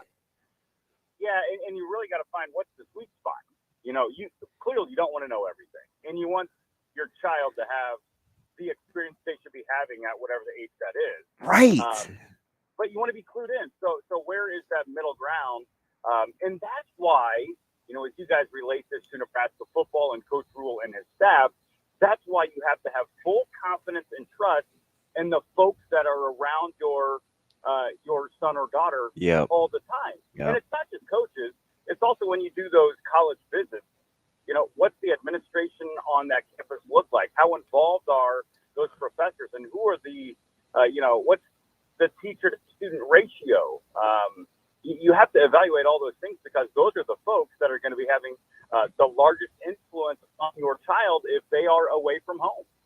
Interesting. And that's on the heels of the big news this week with Jordy Ball leaving Oklahoma, and just kind of the letter she penned, right? And what she let know was important to her, and what she's yearning for. And it seemed to be all of that was primary ahead of whatever success she was having on the diamond. When you looked at kind of that, how she kind of put it out there, and she wants to come back home, and Nebraska's obviously the odds-on favorite for her to come back to. At any point when you're reading that, did you think to yourself, I remember one time when she was committed to the University of Nebraska? Or was it just one of those deals like, hey, you know what? I get it. This is a different chapter, some different wants. It all makes sense. Like, how did it land immediately to you? Okay, so I had heard some rumblings. Possibly leaving. Yeah. Seriously, I was told that about mid-season. Yep. And then as I watched Oklahoma do the Oklahoma of this year, and then even at the Women's College World Series, as I was watching that, I was like, there's no way in the world that the most outstanding player of the WCWS is going to leave that situation. That team was amazing. And also the bond that those players seem to have. Arguably bigger. Yeah, some of their pressers were unbelievable together. Absolutely they were. So how would you leave? But there's no place like home, right? Like, so to answer the question, it did seem like that decision was made, if not in April, it was maybe made in March or even before the season. So, that the way it hit me was, oh my goodness, those were all true, and the feelings are real. And, mad respect for Jordy Ball, too. Right. That is a tough decision. And to know that, now that you think about it retroactively, like, how could she leave the team she was on? Well, it's because she had a group of girls around her that totally supported her and wants what's best for her, whatever that looks like. That's exactly what we talked about yesterday. How much, in your opinion, Kevin, made it easier to land because she was so successful? Well, I mean, it's hard to repeat, right? Well, now she's going to try to do it for a third time. Like, are we more understanding because she did everything that she could do for Oklahoma? Do you know what I mean? Absolutely. She's freed of, no matter where she goes, even if she went to like a school that's very abstract and, she won't do this, but let's say she just went to the last place team or the lowest team in Division I, she is freed of all pressure. And there is something special about that, to know that she wouldn't carry that weight of trying to win. Again, that might be a piece of it that maybe we'll learn about in the future is, maybe, the fact that this team, the only expectation perhaps for next year with everybody coming back was to win it again. And that's tough. So, kudos for Jordy Ball for making a tough call. Hey, last thing here, Kevin, before we let you go, Jordan Larson, Rob Childress, maybe Jordy Ball, everything Nebraska football is doing via camp and recruiting. Gold has been struck in Nebraska so far this week, and athletics could even appraise more if Ball ends up there. Is there another summer you remember that compares to the hype of this one? Not a chance. I feel like there were summers where like it felt like gold was going to be struck, but it didn't happen. Like Bubba Starling, right? When he committed to Nebraska. Oh, I remember that. Good call. Like that was like, oh my goodness, this could happen, but it didn't.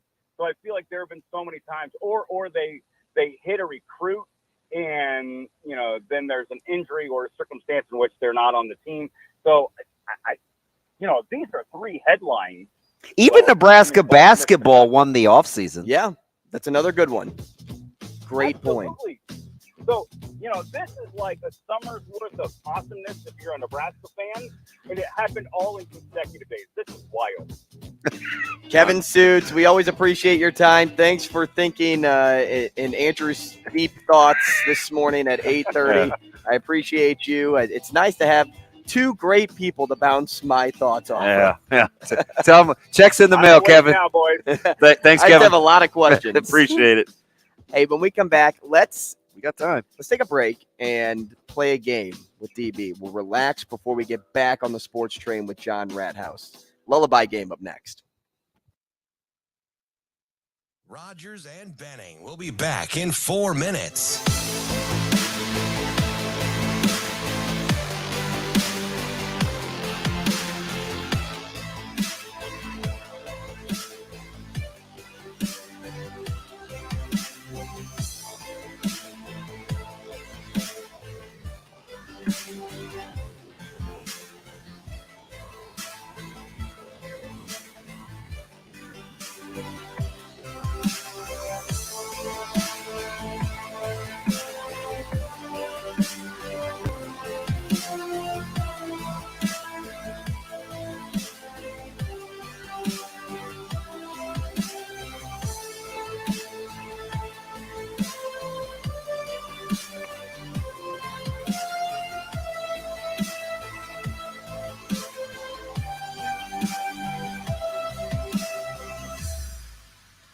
Rogers and Benning will be back in 3 minutes.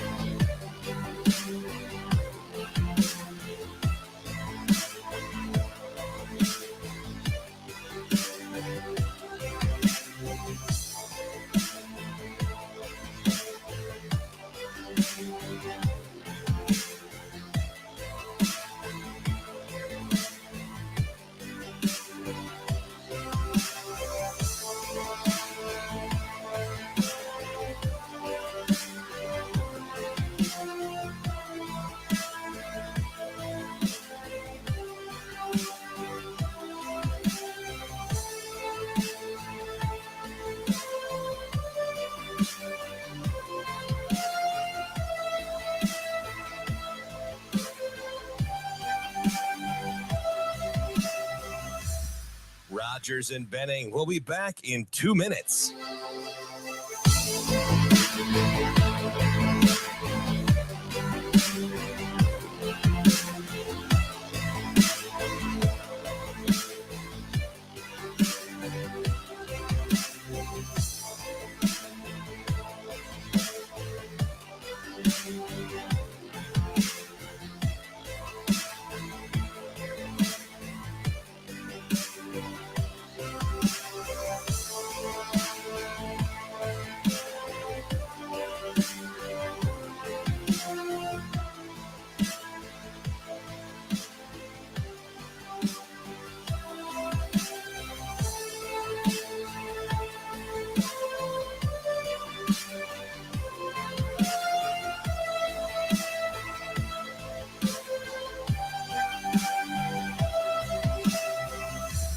Rogers and Benning will be back in 1 minute.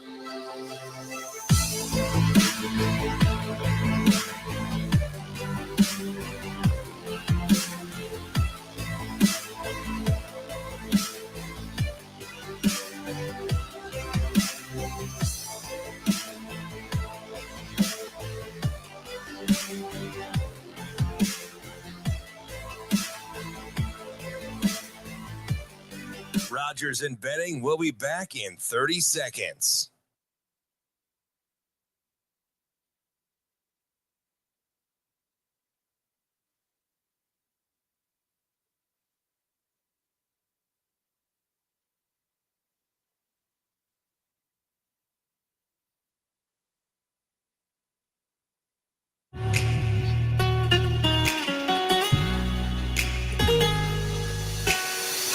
Coffee and Cream with Rogers and Benning on Hail Varsity Radio. And we're back, Coffee and Cream in the morning on Hail Varsity Radio, powered by Currency. Damon Benning, Andrew Rogers, live from the H&H Chevrolet stage at Hail Varsity Club.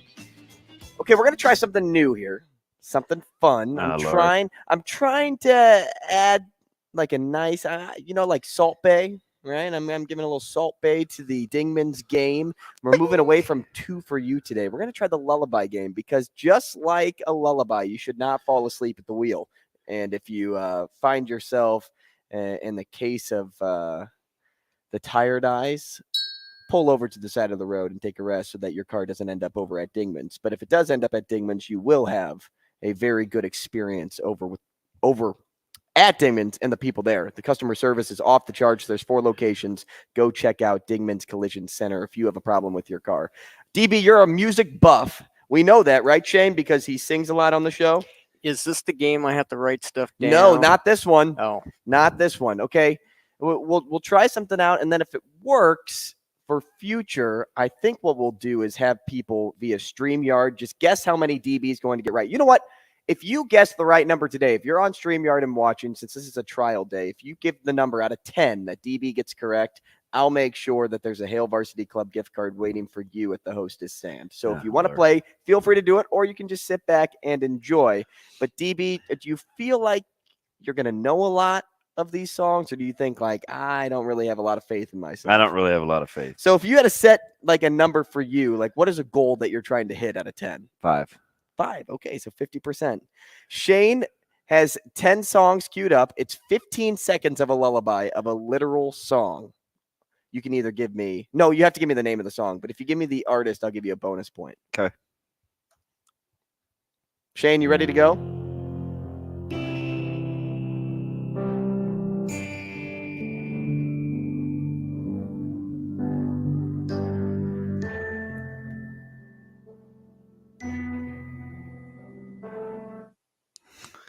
Okay, play it again for DB. Oh, I know that. Oh, go ahead. I can't remember the name of it, but Falling in Love with That's correct. You. Can't Stop Falling in Love with You. Elvis.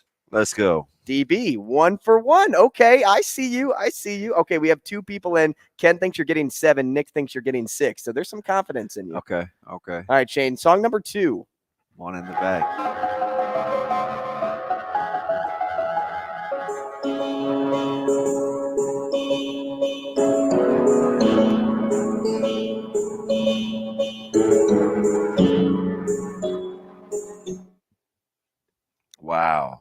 that's tough. Need it again? Yeah, give it to me one more time, Shano.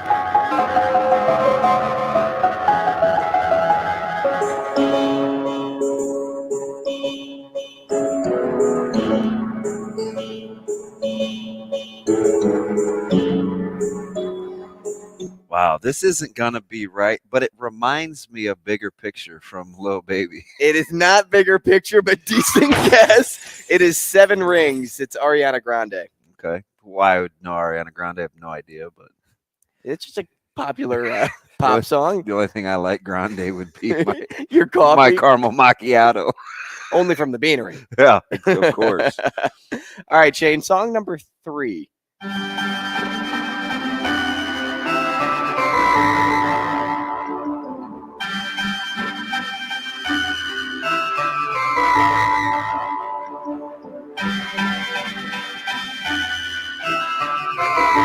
God, I know that song.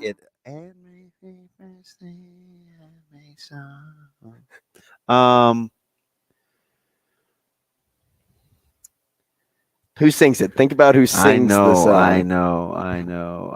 One more time, Shane. Levante? No, it definitely isn't Levante. All right, now I got to find the page. Good job. Good job, Shane. Well, when are we on number 3? That was 3.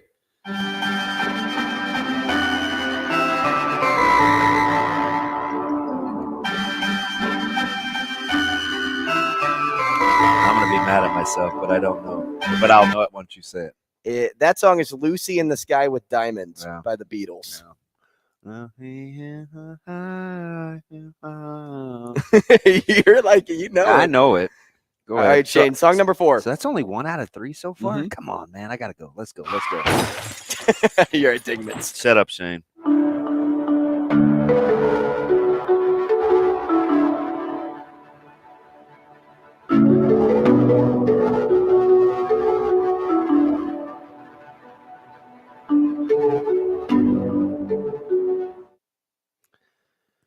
Wowzer. I don't know. Do you want it one more time, or you want it? This Is Me from The Greatest Showman. Oh my gosh, I would have never got that. Really? No. I feel like that's a Zoe movie. Nope, she's not. She hasn't seen it. All right, I've got to go 4. I got to go 4 out of 6 here. Mm-hmm. 5 out of 6. Mm-hmm. All right, you can get this one. Go ahead, Shane.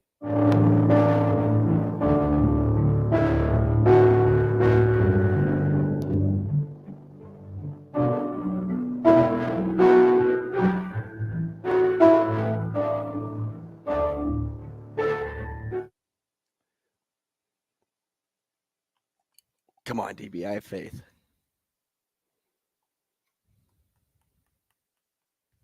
Do it again, Shane. My club soda is watered down.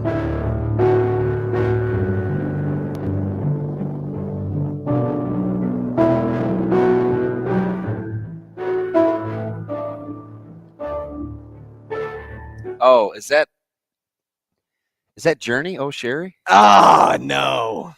That's Castle on the Hill. Ed Sheeran. Dude, you got to get closer to my wheelhouse. Golly. Have you not looked at me lately? Oh, I have. This is just, there's not a lot of lullabies out there that you can sort of rip, if that makes sense. All right. All right, Shane, go ahead.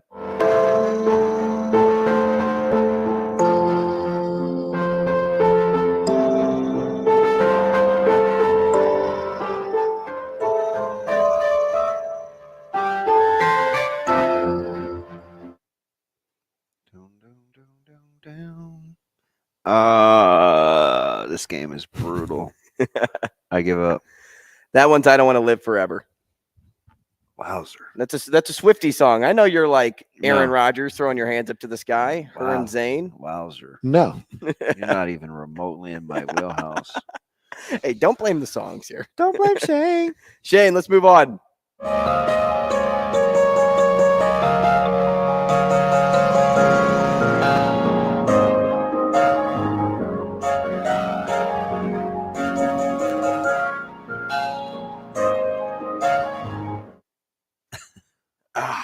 These are tough. Can I guess for you? Yeah. Cyndi Lauper, Girls Just Want to Have Fun. Wow. That is incorrect. What is it? That one's Treat You Better by Shawn Mendes. I'm not even like knowing these songs like real time. Not even when you tell me. All right, Shane, we got 3 more. Can we fit them in?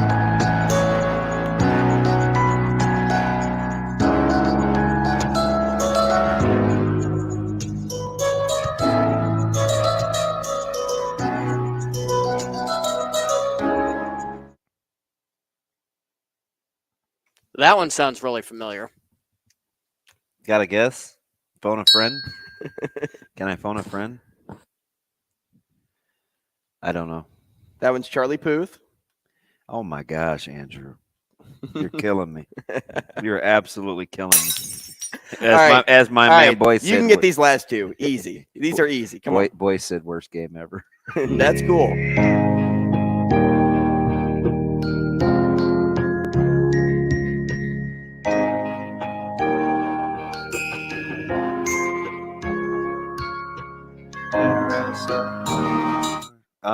I can't remember the name of the song though.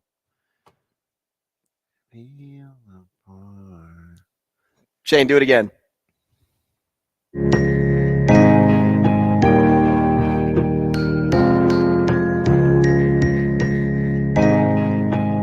I almost said Joan Osborne, one of us.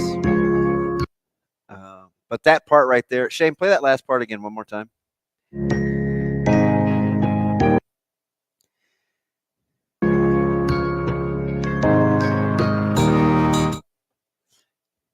I know this. One at all. Give it to me. Hello. Fudge. Adele. Yeah. All right, last one. Let's see if we can get 2.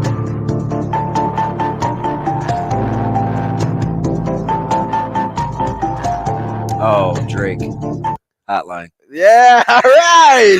Hey, we start with a win, we end with a win. Well, fudge, man. You Ed Sheeran and Charlie Puth. Man, this is funny. So when you look for because I was like, oh, this could be like a good game, but there was only like 20 songs you could choose from. Yeah. So I was limited to it wasn't like I could just type in, hey, DaBaby Rockstar. Why did you have to go with DaBaby? I'm not Mike Sauter. You know how he loves he loves DaBaby. How about that guy pouncing on the fact that there were no number 1 R&B or rap singles in 2023? That's because music is so bad. Too many does and lils. I'm a big fan of what it's like today. I wonder what passing league he's at today. 2 out of 10. Yeah, that's not good. Great. It's not good. Difficult game though. Yeah. If I can find something else. Yeah, I like the challenge. Well, I'm just. I mean, you're not giving me a snowball's chance with like. Maybe I even give longer time on the song. 15 seconds may be a little too tight. I started with 30, and I'm like, 30 could I won't get to as many songs if we do 30 seconds. That would be iffy radio. That's a long time to listen. Yeah. So we got to get back deep in thought with your question that you want to ask me. We got to talk to John Rathous first. Yeah. Rogers and Benning will be back in 4 minutes.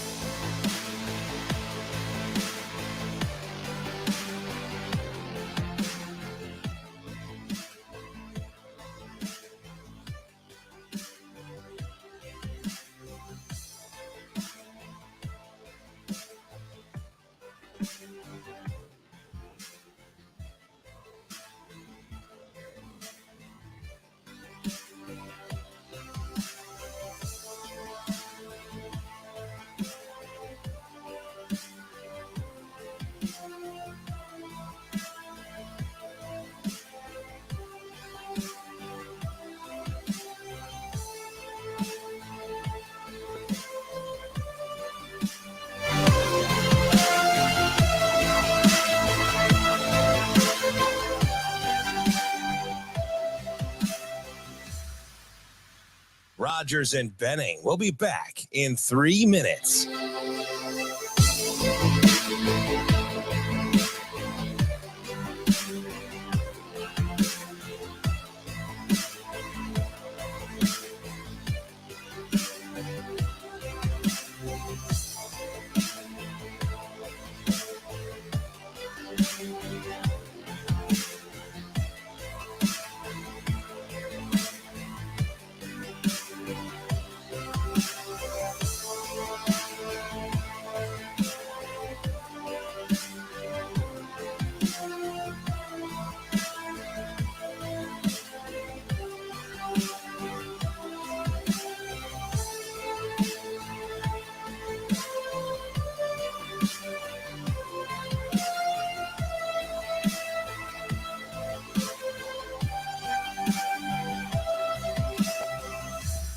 Rogers and Benning will be back in 2 minutes.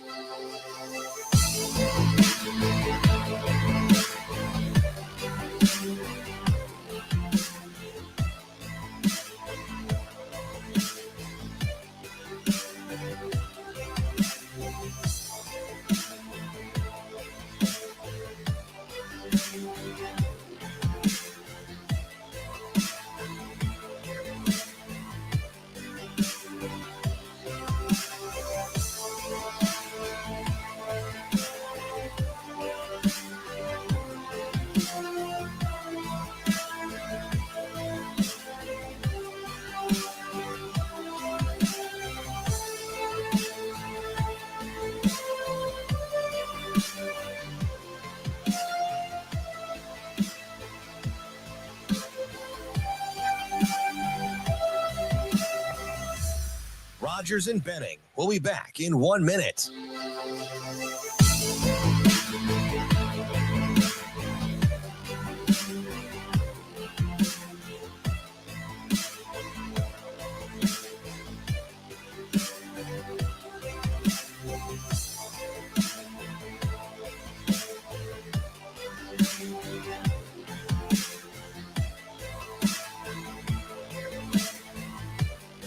Rogers and Benning will be back in 30 seconds.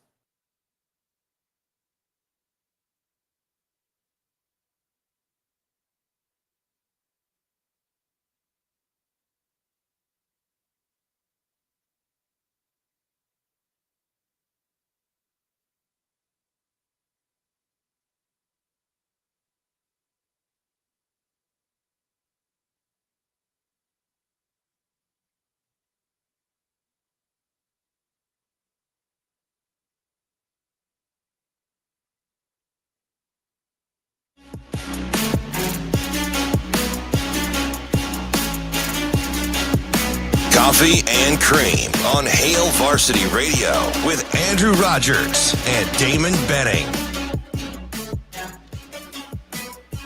Well, if you're looking for something to do this weekend, head down to downtown Omaha for the CWS Opening Day celebration, College World Series kickoff party at Omaha Design Center. It's the outdoor pre-party experience you want to be at with a live DJ and yard game just 2 blocks from the stadium. Reserve your kickoff party tickets for $20 a person. You still can at omahaeventgroup.ticketleap.com.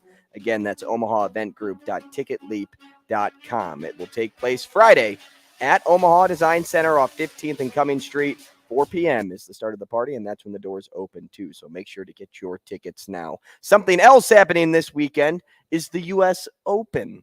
And it's kind of a weird vibe, right? Because you get a major, which means here come the live guys, and it's after the Alliance. So we're not even sure if Monahan's healthy. How are we feeling? What did he get diagnosed with? Stupidity? I don't know, but it could have been something. Let's talk to John Rathous now, host of Quiet Please on Hurrdat Sports, at Rathous on Twitter, Rathouz. John, good morning. Good morning, guys. How you doing? Good, John. How are you? Just dandy. I'm well. I was looking at Twitter last night. Golf Twitter is always fun, and somebody was kind of, I hope Monahan's okay, but they were making fun of the field list and saying, Monahan's out and Yasser is in the field now. Wow. Well, listen, we do hope he's okay, but man, the jokes and memes yesterday were running aplenty. Pleasant distraction or well-timed, let me kind of slide to the rear.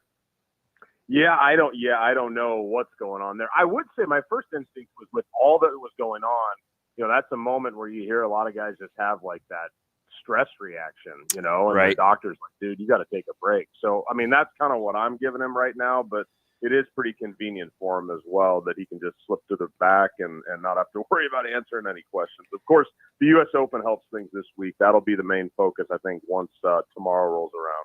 John, the past week has felt like a Hollywood script. You had the PGA forming that alliance with LIV. You've had some pretty poor individuals speaking on behalf of the alliance, and they probably would have been better off keeping their mouths shut, to be quite honest. But there's still much confusion about what the future of the game will look like. How do you think things will eventually unfold? Do you think LIV golfers will just be welcomed back instantly and that's that?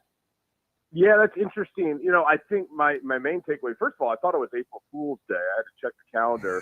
And then, it's like my takeaway was like, wow, the PGA Tour just let the wolf in sheep's clothing into the building. I mean, they can't undo that. And that was really shocking to me, just like how far on the other side they were. And then they bring them in now. And I wouldn't be surprised to see, Golf Saudi signs all over the PGA Tour in the coming years. And it might work out well in the end. I think the tour kind of got forced into kind of upping the ante, and then they looked around. They're like, we don't have enough money to support this. Our sponsors aren't quite in, so they needed the money. And Golf Saudi was like, we'll support that. You're going to let us into the biggest product in the world. And I think the Live Golf experiment, it's uncertain. I think it'll probably die off, and I wouldn't be surprised to see the PGA Tour kind of spin off their own version of it that all the top players are interested in playing in. So I think it's going to be another, chaotic, 6 to 18 months sort of thing until it kind of settles in and they see what they have. Yeah, this course is kind of getting overshadowed, I think, by the stories surrounding it. It appears to be a difficult course. I saw it was texted to me this morning just to reiterate that 8 under seems to be the score that we're seeing. It seems low. What do you think? If the weather holds, is this a manageable Open?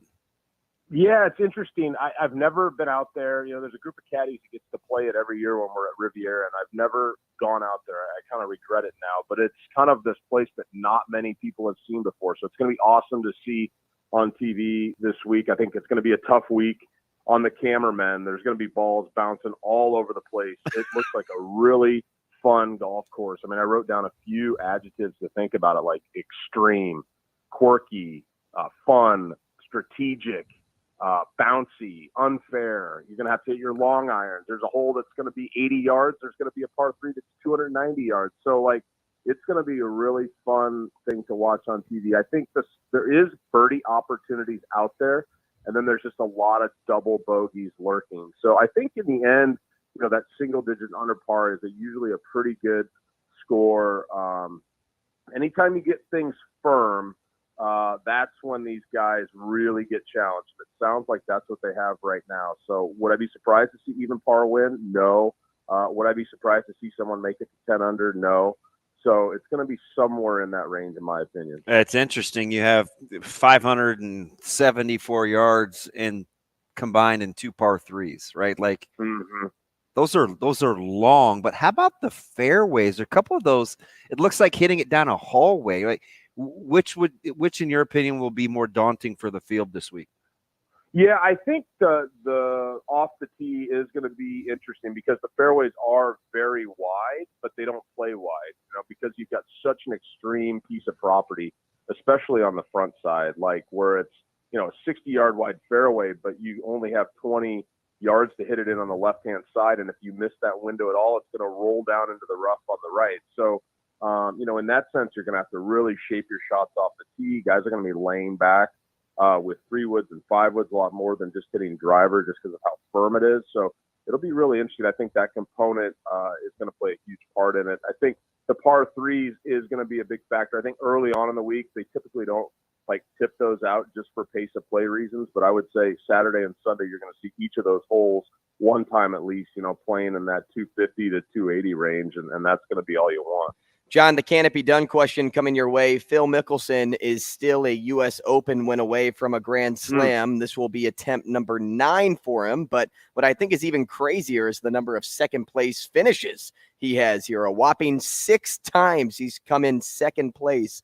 Has Phil aged out, or will the golf gods send him some love this weekend? Wow. I will never count Phil out. I have not considered him this week. And, there's a lot of guys that have Cali connections that are in the field this week. I think that's a fun little storyline to monitor. And Phil's one of them.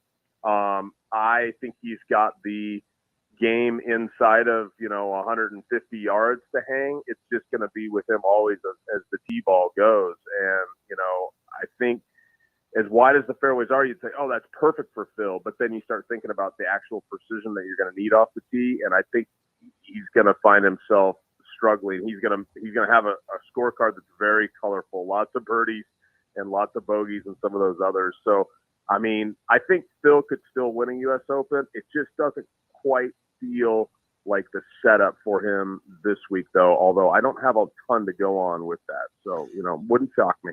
Natural fave, the Scheffler, Scotty boy, something or nothing with the putter talk.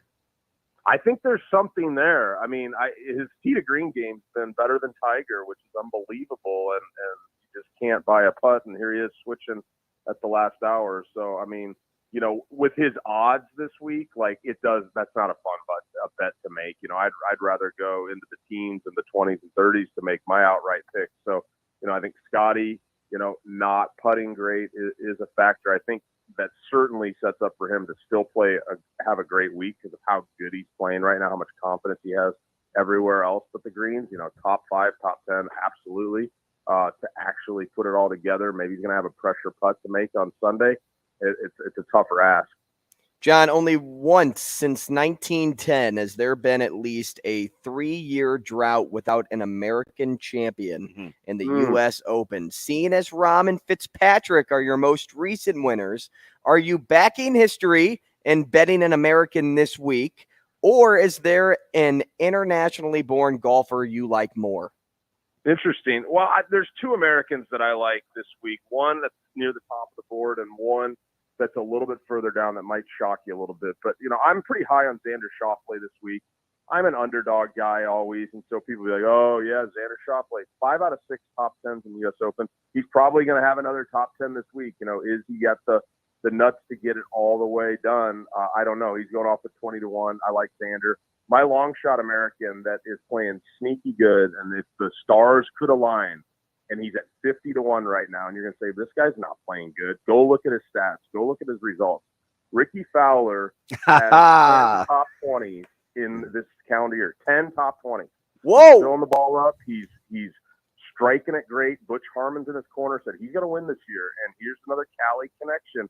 I'm just saying, I wouldn't put the house on it, but if you put $10 down on Ricky Fowler to make 500, that's a nice week's work. I think people would love that story. Hollywood Ricky getting it done. I think on the international side, Hovland is playing so well right now. But this is a meaningful tournament. Are you sure you want to back Ricky Hovland? Well, that's or what I'm saying. Hovland, I just threw you Xander and I just threw you Fowler, who it's a big boy tournament. These guys can't get it done there. So that shows you where my head usually is. I'm a dreamer. I think Hovland has turned the corner. He's in every major these days. He's coming in with tons of confidence. Comes in a lot of second places too. Yeah, I mean, I think Hovland's showing up. He's ready to do it. I wouldn't be surprised. And still a decent number on him at 18-1. I think Hatton is interesting. He's playing super good right now. And then you've got like Rose and Fleetwood that are always hanging around. But again, those are kind of dreamer picks. Hey, speaking of Rose, real fast, because you have that Rose Hovland sort of connection, right? Rose only has one major. Hovland's I feel like I compare those two all the time when I talk golf with DB. I'm like, hey, Rose and Hovland, they're kind of like the same person. But you know what? Even a blind squirrel finds a nut, right? And that's kind of how I think about Hovland. Like, when will his time be for a major? Like, if he's playing the best, it could be now, sure, but is he going to go down in history as somebody that just gets so close but can never get over the hump in a meaningful major tournament? I don't think so. He's still young. I think he's got such a great attitude for the game. He's trying to get better at a short game. He has gotten better at a short game. He's got a great caddy on the bag. If he doesn't win this week, I wouldn't be surprised to see him to win the Open Championship. He will win a major in the next year, within the next year's time. Mark that down, DB. He's that good. Mark it down. He will get it done. That guy's a gamer. He's a closer. Good news is there's only 4 of those, so if I put money down, I have a 25% chance. Quietly, this guy is 4.5 to 1 for a top 10 finish. I rode him in our tournament for the Masters a couple of months ago, and I regretted it. But Denver's on a run, right? The Avs won it last year. The Nuggets this year. Am I crazy for going back to the Wyndham Clark whale? No, I don't think so at all. I mean, West Coast is the best coast, so he's going to be feeling right at home. He's an Oregon college guy. Like, he's going to the thing with Wyndham that's really great right now is he's always been a great putter. He's always hit the ball a mile, but his irons have never been great. And you go look at his stats right now, and his irons are popping. Like, that's been the reason why he's been so good. And he's been playing well at big-time courses. I mean, he wins at Quail Hollow. That's an elite major championship golf course. So, yeah, I think if the irons weren't popping for him, I'd tell you you're crazy. But at 4.5 to 1 to top 10, like, I'd put a little bit of change on that for sure. John, last thing before we let you go, because we talked about Scotty being the favorite. I'm sure you've seen this or heard this. Scotty changing his putter after poor green play. And I wanted just to ask, like, upstairs, like how that affects somebody, especially as a golfer. Like when you change something like that, if you know your game is that poor right now on the greens, and upstairs you're finding like yourself a little bit worried, why would he be the odds-on favorite? Like that's kind of my question. Yeah, I just think there's so much recent history to go on with him with winning. I mean, he's won this calendar year. He's got it done. And he's hitting it tee to green like better than Tiger Woods was in his prime. So it's just, there's so much good stuff to go on there. I think sometimes switching it up can be good for a player. I think also, though, for him, though, you look around and everybody knows, all these guys know that you switched your putter this week, or maybe not all of them, but it's kind of a story. So now all of a sudden it gets you out of your own headspace, which can sometimes not be a good thing. So it'll be interesting to monitor that this week. He might not even, a lot of times these guys will toy around with something Monday through Wednesday or on an off week, and then game time comes around. They just can't do it. They're just like, I'm going back to Old Faithful, even though she hasn't been good to me. I'm gonna ride her like I have before. So we'll see what he rolls out with on Thursday. And before I let you guys go, I know maybe he talked about it, but Alex Shockey teeing it up this week. Yeah. Omaha kid, so that'd be fun to watch him playing. His brother played a few years ago. And he's got Kevin Kennedy on the bag, local Omaha South feature. Yeah, he calls our show. I wouldn't say quite a bit, but a fair amount. I always tell him that's Omaha South's finest over there coaching golf. But terrible at officiating, great at golfing. Good way to let you go there, John. We appreciate it this morning. Thanks so much. Yeah, thanks, guys. That's John Rathous, host of Quiet Please on Hurrdat Sports. Yeah, I know you asked the question about the putter, but what had me thinking about the whole thing was how he could still like be the favorite in media's eyes. Like, do we just give him a bunch of grace? I mean, it is Scheffler. Because he's Scheffler? Yeah. And to me, I'm like, well, golf is that game that we talk about all the time, how it can really mess with your, like, you can be a mental midget, right? If something goes wrong and you notice something's going wrong and then you change it, and now all of a sudden we're like, no, he's still good. But it's like, wait, is he good? Because like he's in his own head. That's why he's changing it. So him having the best odds to me, I'm just kind of like, it's the case of the curiosity. Hopefully it doesn't kill the cat. He'd kill his bag. He might be right though. John? He may go back to the old reliable, right? Because I mean, I'm telling you, I've done it with shoes. I've done it with gloves, face mask. I remember I wanted to go from a 32.27 to like a 32.28 in terms of my ounces for a bat, and at the time when it came down to it, just didn't pull the trigger. Maybe next week. Maybe next week. See, that's interesting too. That's just how I just think when it's nut cutting time. Do you think that's what everyone's going to be like doing when they see him around the greens? Like, oh, does he have his trusty? Does he have his trusty putter? Yeah, I'm still traumatized over taking Wyndham Clark in our pairings, and my man didn't even make the cut. Hey, but you like him this week, right? Yeah. I looked at those for a top 10 finish, and I thought that was kind of high. People buy in. They're buying into that West Coast thing. And plus, listen, like I said, he's from Denver originally. Good things are happening to Colorado in this calendar year. Just screw Colorado and Kroenke. Hey, for whatever the reason, man, the guy wins. Talk about like this is. How do I screw Kroenke? I get it. This is really the epitome of life's not fair, right? When you have somebody that takes the hometown team away, his hometown team moves him somewhere else, wins a Super Bowl with that team, then goes on to win every single dang championship as an owner with soccer.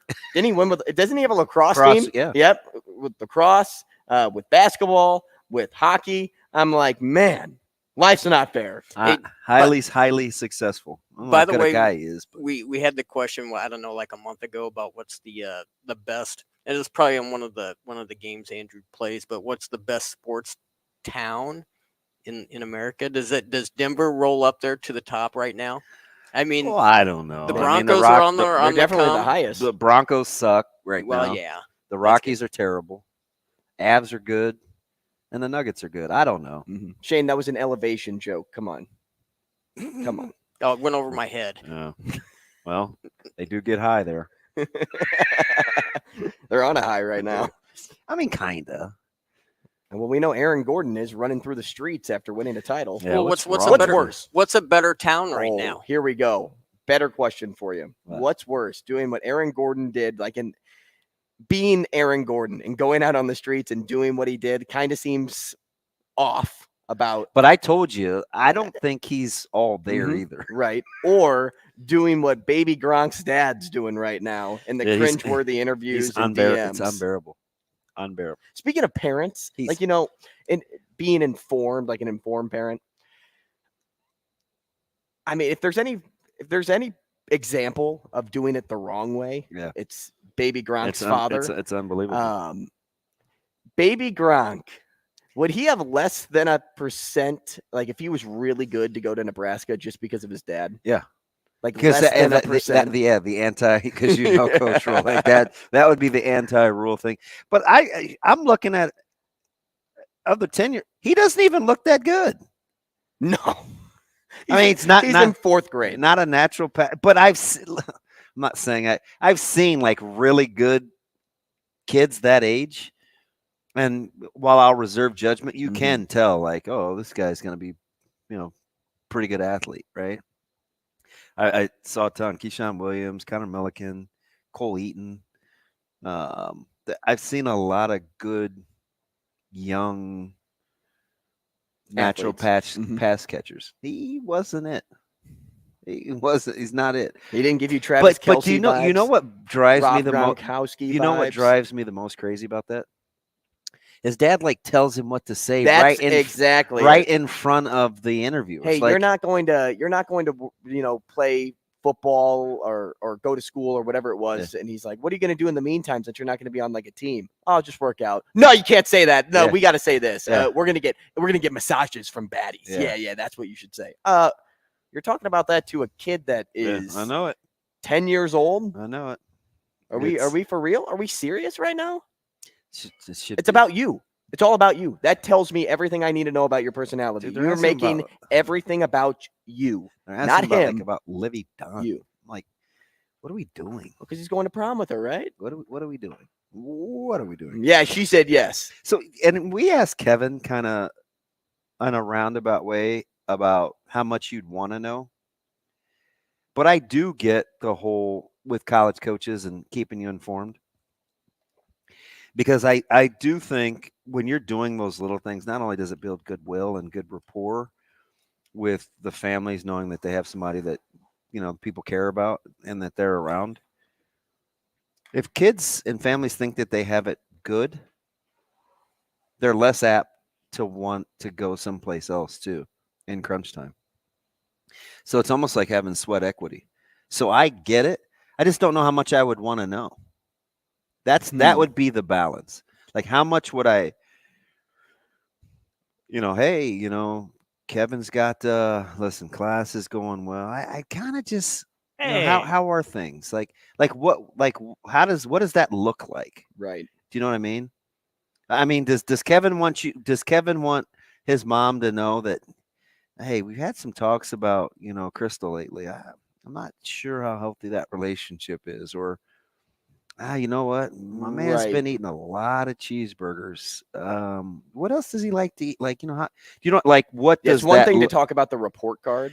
Yeah. What does that look like at that age? Mm-hmm. Hey, everything good? Hey, just want to let you know, man. I mean, Tim, he's doing well.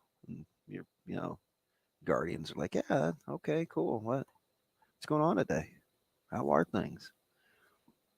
But, but then there are these parents, like I talked to a couple of these guys that have kids on the team, right? That I know their dads. And it's like, something will come out about their kid, and it's like, well, such and such would have never told me that. Glad I could, thank God for social media. Right. So then there's that line where Right, sometimes yeah. you do want to know, Sure. right?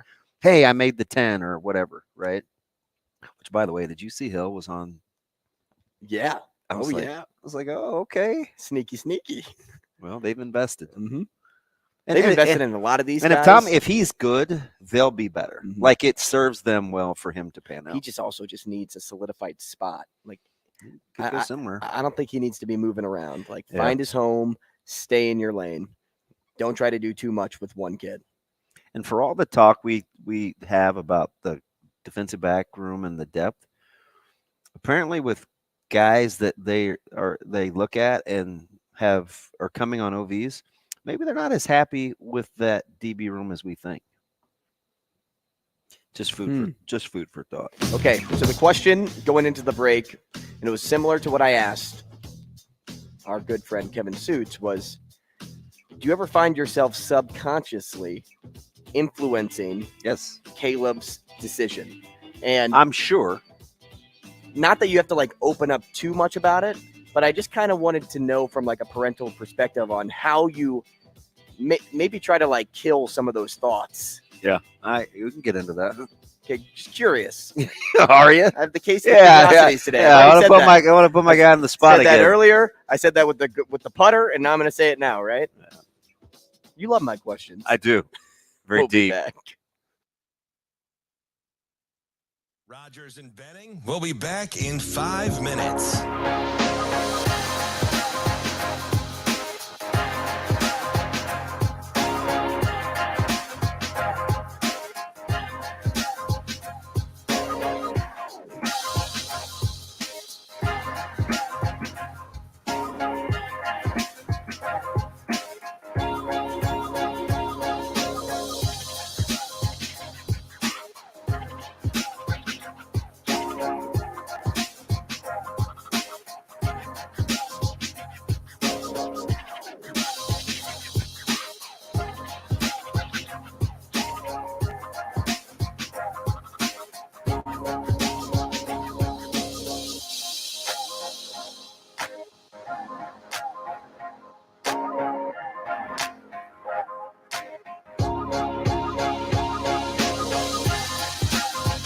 Rogers and Benning will be back in 4 minutes.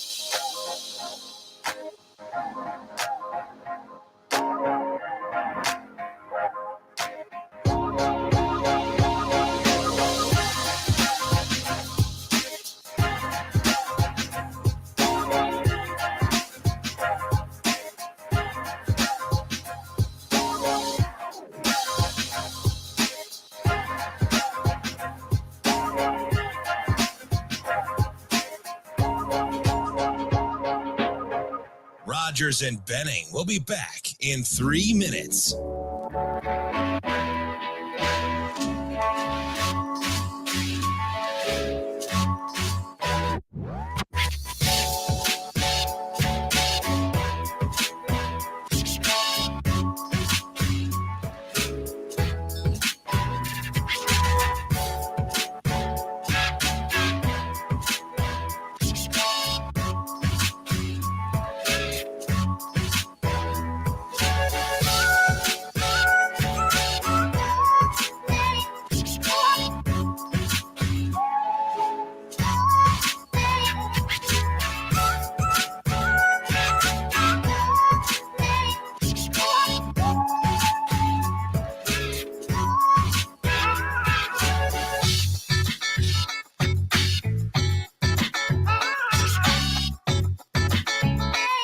Rogers and Benning will be back in 2 minutes.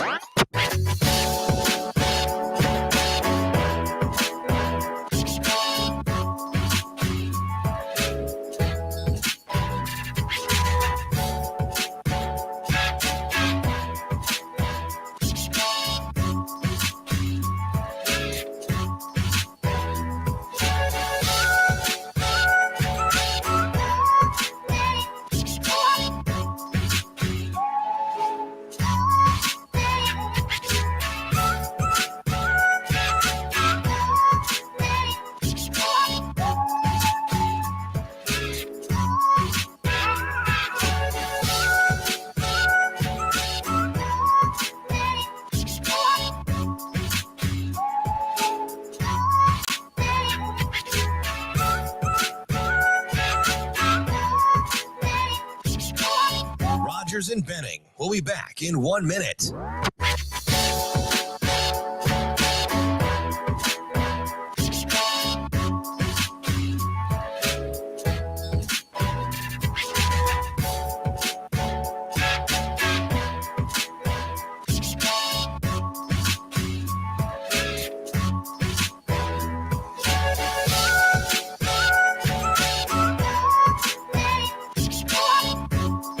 Rogers and Benning will be back in 30 seconds.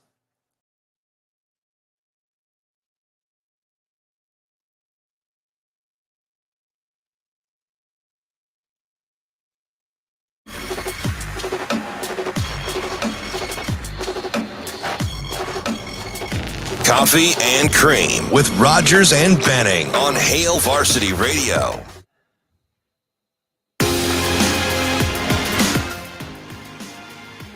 June 14th means you can go to the Storm Chasers game and check out the Columbus Clippers. It's Fantasy Day and Whining Wednesday, a day dedicated to wizards, witches, fairies, prince and princesses, and more. Don't miss a special magic presentation pregame following that.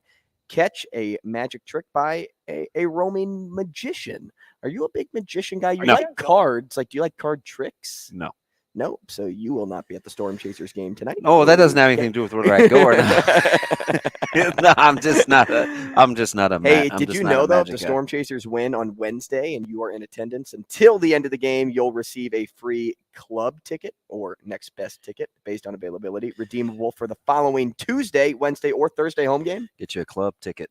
Pretty cool. Presented by Nebraska Spine Hospital. Check out the Storm Chasers tonight. Curtis 50 Cent Jackson. Can you get zip line at the club? Can you get zip line at a Storm I don't know, Chasers but game? they have great choices Well, if you for libations. If you can't get zip line there, check out the downtown Omaha tap room when you are out and about during the College World Series. That's where we will find ourselves at least once or twice, I think. Little wink, wink there. Nudge, Whispers, something like that.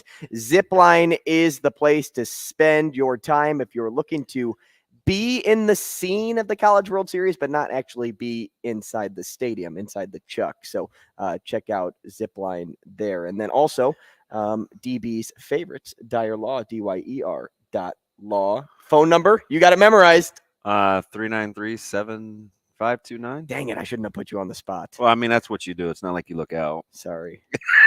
Right. But it is 393-7529. Nice. All right. Jiminy Christmas. Sorry. Hey, you'll be perfect. Go. Are you feeling some personal injury? Do you need to call Dyer.law? It did hurt my feelings. Can I call? I'm sorry.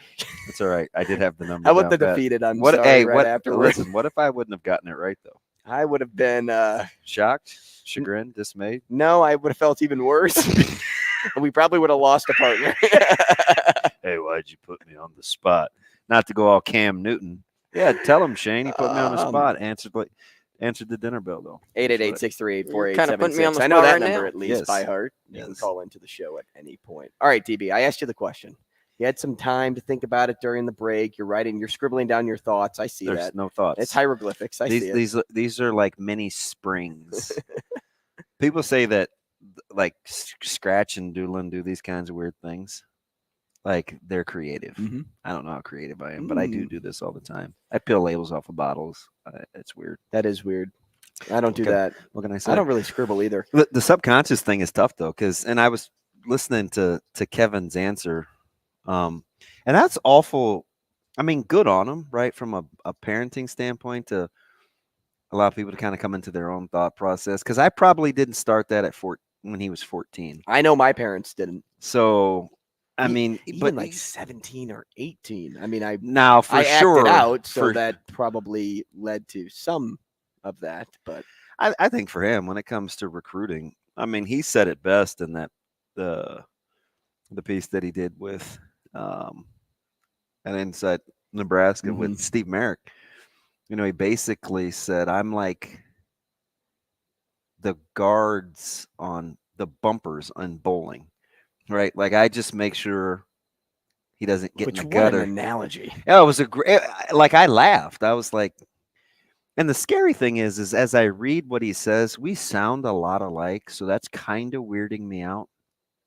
But as I said in the deal, like my job for him is just to, he's right though, right? Just guide. Now I'm sure there's lots of things that I do subconsciously that I didn't know were sinking in that actually are sinking in, right? When he talks about, wanting people to be authentic and not wanting to play the recruiting game and, fake interest and fake time and, the offers that he hasn't even tweeted out because he didn't know how sincere they were, when at the time, like just as a microcosm of his personality. So I think for me, the subconscious things that I do try to instill in him is try to surround yourself with people that have your best interest in So heart. it's the advice versus the direction. Yeah, it's totally what it is.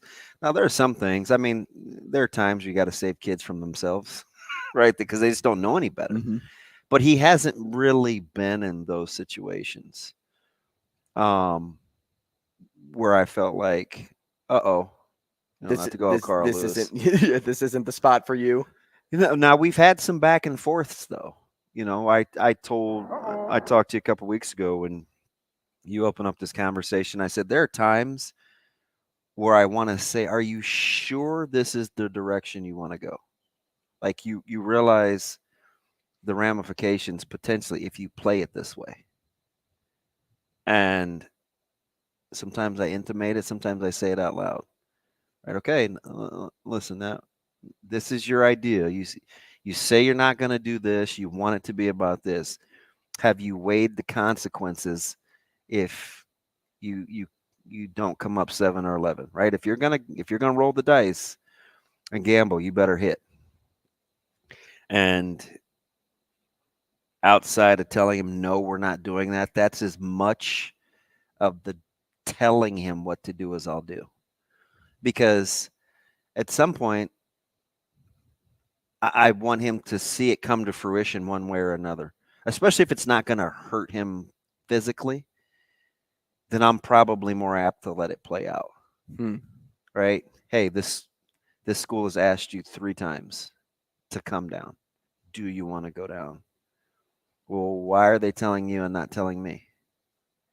I don't know, bud. Did you return, the text? Yes, I did. So then then he draws a line in the sand, right? Don't tell my Don't dad. go tattle. Tell me. That's probably what he feels like. That's exactly what he feels like. Now, was he on the plane? Was he in California? Wherever. Like, I'm sure that there's some circumstances, but that at that point he doesn't want to hear it because he feels like whatever's supposed to happen will happen. So now those kinds of things are hard. So how often do you find yourself swallowing things so that you don't do too much? Like, is that ever a thing, or do you normally just say what's on your mind with him because you guys have that relationship? I do pretty much say what's on my mind. I felt like it was important for him to be at Nebraska without me. That I felt like think that, so too. I felt like that was important. A couple schools that called the last couple of days. I'm like, hey, you know what? I'm gonna remove myself from this situation. That would be between you and him, right? So those are the things where I want to say, hey, listen, if this is what you really want, then these are the routes you've got to take. But he's got to figure that out. Right now, if I see that he's on a collision course for destruction, then maybe I'll say something. Hey, you may want to reach out or something like that. You know how bad I wanted to tell him not to go to Indianapolis last year and to go to Indiana, but I didn't. All right, didn't want to let us. He wants to play. He's in basketball, but I felt like, man, how about the other rivals camp? No, we're in Fayetteville that weekend. Okay, right. So I have to let him make his own decisions. So, but those things are hard, right? Those are the things where I go back and I look and I'm like, well, did it hurt him not going? I don't know. I mean, it's however many offers. It's like is 17 better than 12, or you know what I mean? So I don't get into the weeds, but I do sometimes second guess myself. Sometimes I think, man, what if I would have been on him a lot more about Nebraska, right? Because he does take Nebraska for granted a little, in the fact that it's so accessible to him. He's been to Lincoln 100 times, right? I mean, he's taking pictures with him. He's imitating Amir Abdullah and his Lions picture, and he's like in the 3rd grade. And I think he thinks it's like that everywhere. It's not. This is a unique relationship to this school. Right. Should I have shared that more with you? Right? I don't know. I don't know. Would he look at it in a different light? So is there regret there? Regret's probably too strong a word. But believe me, I've thought about it. Sure. Multiple. Gosh, this whole Coach Rule thing is great. Like the amount of information he puts on his assistant coaches. Remember when I said, gosh, it seems like these coaches just never say no. They just do what's asked of them. And then it comes out to be the number one rule that Coach Rule has. If you want to be there. I don't know if you're allowed to say no. I appreciate you opening up. That's cool. Yeah. Omaha Whiskey Fest will be in studio next. Rogers and Benning will be back in 4 minutes.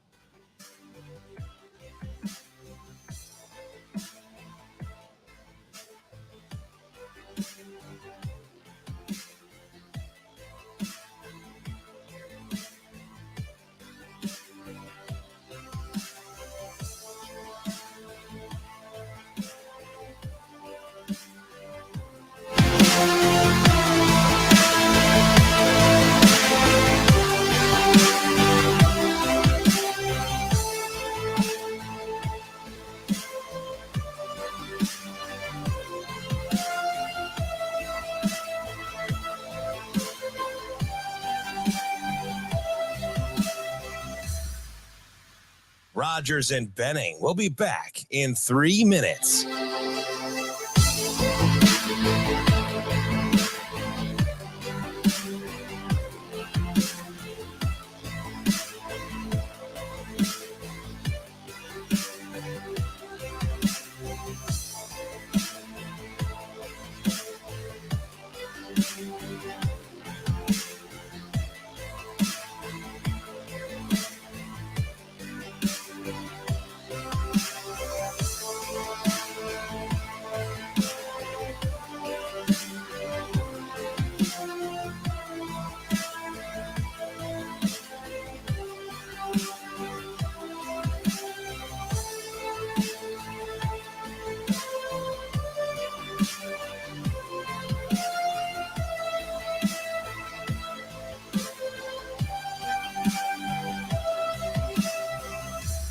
Rogers and Benning will be back in 2 minutes.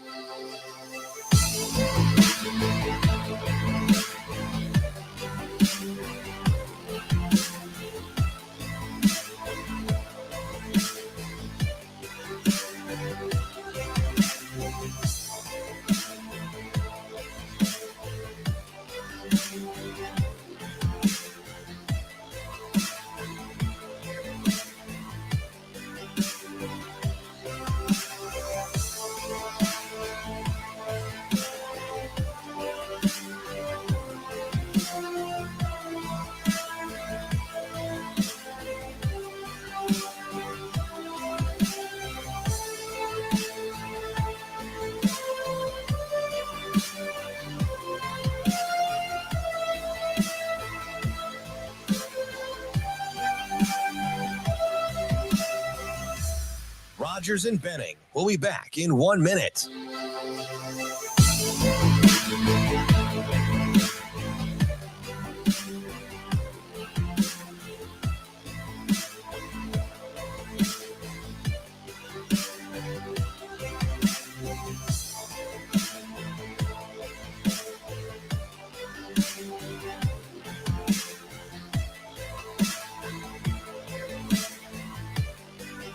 Rogers and Benning will be back in 30 seconds.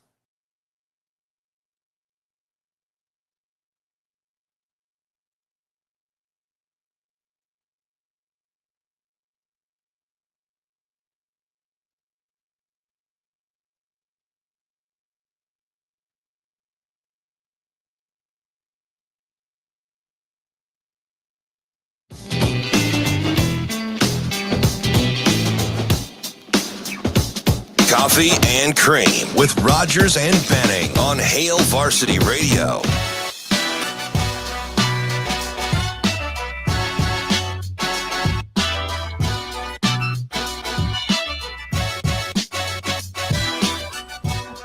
Hey, welcome back, Coffee and Cream in the Morning on Hail Varsity Radio, powered by Currency. As we wind this thing down on a Wednesday, Damon Benning, Andrew Rogers. Happy to be joined by our friends at Omaha Whiskey Fest. We have Zach first up. Zach with Brickway Brewing and Distillery, and then we'll get to Lori in Spirit World here in a moment. I was telling DB off the air today, I got hit pretty hard with the financial bug yesterday. So this whiskey drinking is going to be really nice for the next 15 minutes. Zach, good morning. Thanks for being here today. Good morning, fellas. Thanks for having both of us. Yeah. Remind everybody what Omaha Whiskey Fest is. So Omaha Whiskey Fest is the biggest whiskey festival in Nebraska. We'll have a couple thousand people there this year. It's downtown at the Hilton on October 7th. VIP starts at 1, GA starts at 2, goes until 5. And it's just a blast. We've got food. We've got 65 different whiskey vendors, each with at least 5 different whiskeys to sample. So no one could ever try them all. So you get to go in, be selective. Within the VIP section, each distillery brings a very unique whiskey that is very difficult to get. So getting in that extra hour early is really key. So $175 is the VIP ticket versus $100 for GA. But you do, as you said, get that extra hour and plus that VIP bottle sampling. Like there's a lot more that comes with the VIP package. Yep, and there's just less people in there, so there's no lines. And we're offering 300 VIP total, and 297 are sold. There's only 3 left. I believe it. Now we're giving 2 away today. So hopefully somebody out there can win one of them. But there's only 3 VIP left for sale. So if you're looking for those, we definitely got to get one in for you. I think it's by far and away the most particular beverage. Like people that are in this world swear by it. Like there's just not a lot of gray, yet there's so much versatility within the bourbon world. It's like, how do you balance not doing too much but kind of staying true to the distillery? Excuse me. Speaking of bourbon, do you want to try a little Brickway double Let's barrel do it. bourbon? Let's do it. And meanwhile, let's give the question out today. So if somebody calls in 888-638-4876. Again, 888-638-4876. The question to win the tickets are this, because it's on the heels of Jordy Ball and Oklahoma softball being having the longest winning streak in D1 softball currently. Which school holds the longest winning streak in college football all time? Give us the answer, 888-638-4876. Give us a call. You get 2 VIP tickets, which come out to, let's do math here, Andrew. Carry the 2. Stop. 350. Okay, so we have here This is a Brickway double barrel bourbon. Double barrel bourbon. That's the one that I took with me. Uh-oh. Yeah, we already got a caller calling in. Shane, Well, let us know. So while I drink up. So the thing about it is, I was relating it to your business card. I said sturdy, lasts, it's thick. Same thing that you said about this bourbon on your description. Could be chilled, could be over ice, room temp. Like its versatility withstands the palate. Not syrupy either. No, it goes down smooth, Super almost like drinkable. water. Yeah, well, with any spirit we make, it has to be good and would be drink warm and neat. And so that's how you're drinking it now. But put it in a cocktail, put some ice in there. However you like to drink it is how you should drink it. So that's interesting because a lot of times with mixed drinks like an old fashioned or something, I always kind of a little bit of a snob. I'm like, don't dilute good and then fill in the liquor. Yeah. You don't mind? No, not at all. I mean, these are made to, be in great cocktails, whether it's an old fashioned or a Manhattan. Our rye whiskey and a Manhattan is really, truly my favorite drink. It's a lovely whiskey neat, but, in that great cocktail. Love the whiskey. Let's go to the phone here. Judy thinks she has the answer. Judy, good morning. Do you have the answer to which school holds the longest winning streak in college football? Is it Oklahoma? It is Oklahoma. All right. Nice work. So we'll have 2 VIP tickets for. So excited. We're excited to give these to you. The 2 VIP tickets will be at. Should we put them at the hostess stand, Kyle? Yeah, Oklahoma Tyler's mad because he had it before Judy. That's you needed to call Tyler. That was the rule. Should we have them at the hostess stand here for them to pick up? I'm sorry, where am I going? So let's have them at the hostess stand here. Make it easier. So we're at Hail Varsity Club where we do the show every single week. It's right off. It's right by Cabela's. 126th and Harrison. Yeah, I don't know streets. I'm still so new. Judy, do you know where it is? I don't, but I'll write it down. I'll come. Can I come up today? Yeah, Shane. Absolutely. We'll put you on hold, and Shane will give you. I'll take care of her. Shane will take care of you. Judy, congrats. Congrats, Judy. Oh, perfect. Thank you. Thank She you. is pumped. How about that? See, that's what I like though, like those reactions. I wonder. So now that's $2.99. I think so. There's only one more. These are above and beyond. There's still 3 left for sale. Okay. Got it. Right, Okay, so 3 still left. God, my buddy's mad at me. They knew the rules. They heard it on the show. Yeah, I said and you have to call in. Oklahoma's in his wheelhouse. Too. I know. Well, the whole question was Oklahoma has the longest in softball, so football would be funny to add to that. Yeah. And yeah, nice. Okay, so outside of the actual like tasting and things while you're at Whiskey Fest, for somebody that doesn't like whiskey on the regular, like, is this still an event for them? Yeah, I mean, just all the great people you can talk to, the vendors. We have, we'll have at least one speaker there to really learn about whiskey.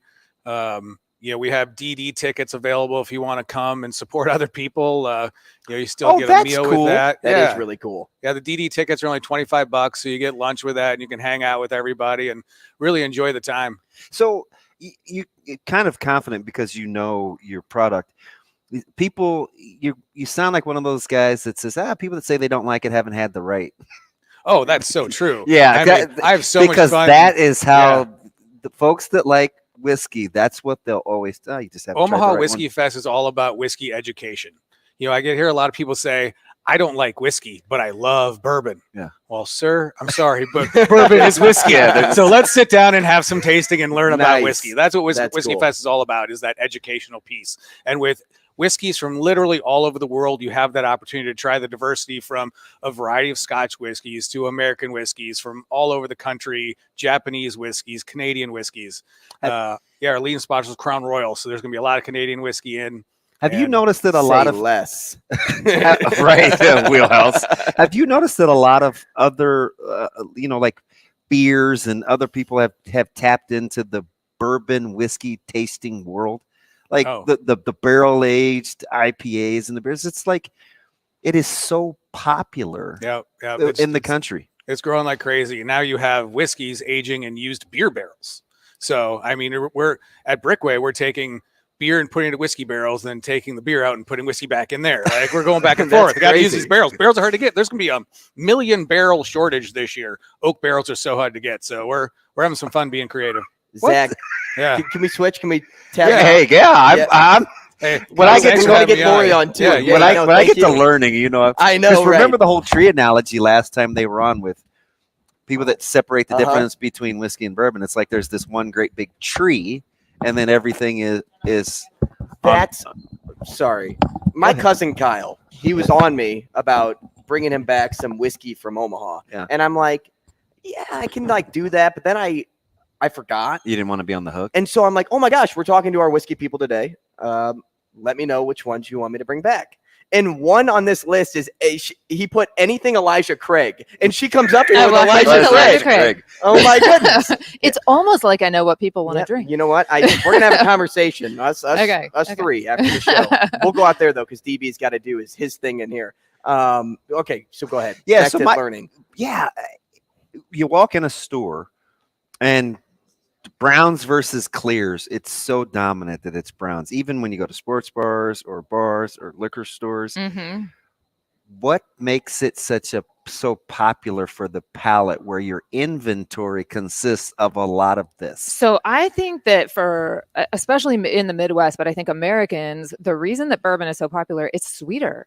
So you have vodka or gin and most of them don't have that sweetness on the finish, but bourbon, because it's aged in the barrel, it gets a lot of vanilla and a lot of caramel and butterscotch flavors. And it's just that warm, sweeter flavor. And Americans like sweet. So it's a lot more versatility. Yeah, it gives it versatility for sure. And, to your point, you can put it in a cocktail, you can drink it on ice or neat or however you like it. But I think you can do a lot with it. So, yeah. It's the price range an advantage because it is wide. Yes, I definitely agree with that also. In terms of bourbon as opposed to other types of whiskey, bourbon's made in America. So it's just easier and cheaper to get it to us than it is from Scotland or Japan or India or wherever else you're getting whiskey. So that's part of it. But it's also our climate in America, typically where bourbon is being made and aged, it ages faster. And I hate that term. We joke about ages faster. Time is time. So it's not aging faster, but the barrel qualities impart faster in warmer climates and climates that have more temperature swings. And we have that in the US, as opposed to Scotland, for example, where it's pretty much always cold and rainy and kind of the same temperature. So the barrel just doesn't expand and contract as much and give it as much oak character. So you age Scotch a lot longer, which makes it more expensive. So they have to sit on it for longer. So the price fluctuation in bourbon, or the price, the range, you can get really good bourbon anywhere from $20 to $100 or more. But it's honestly, people come in and want to buy a bottle. They're like, I want a really nice bottle. Do you have $150 bottle of bourbon? We're like, not really. No. I mean, you just don't find, maybe, interesting. Maybe we happen to have something, but generally bourbon you're going to find is like $70 or cheaper. So I guess, is it just the age of it then that gives it the price? Some of it. Yeah, it's how expensive it is to make it, but bourbon's generally, it's made with corn. It's not as, relatively inexpensive grain. It's just not as expensive to make. Well, next time before leading up to this deal, when we have you back, I want to know about how you carry inventory. Because there are some very particular people. Yeah. She's like, how long do you have? Yeah, I know exactly. I was like, because overhead, right? Like you're telling me. I want to know about the art of behind the scenes. Yeah. Well, Lori, from Spirit World, we appreciate you. Zach, you too. Check out Omaha Whiskey Fest. We will be back tomorrow.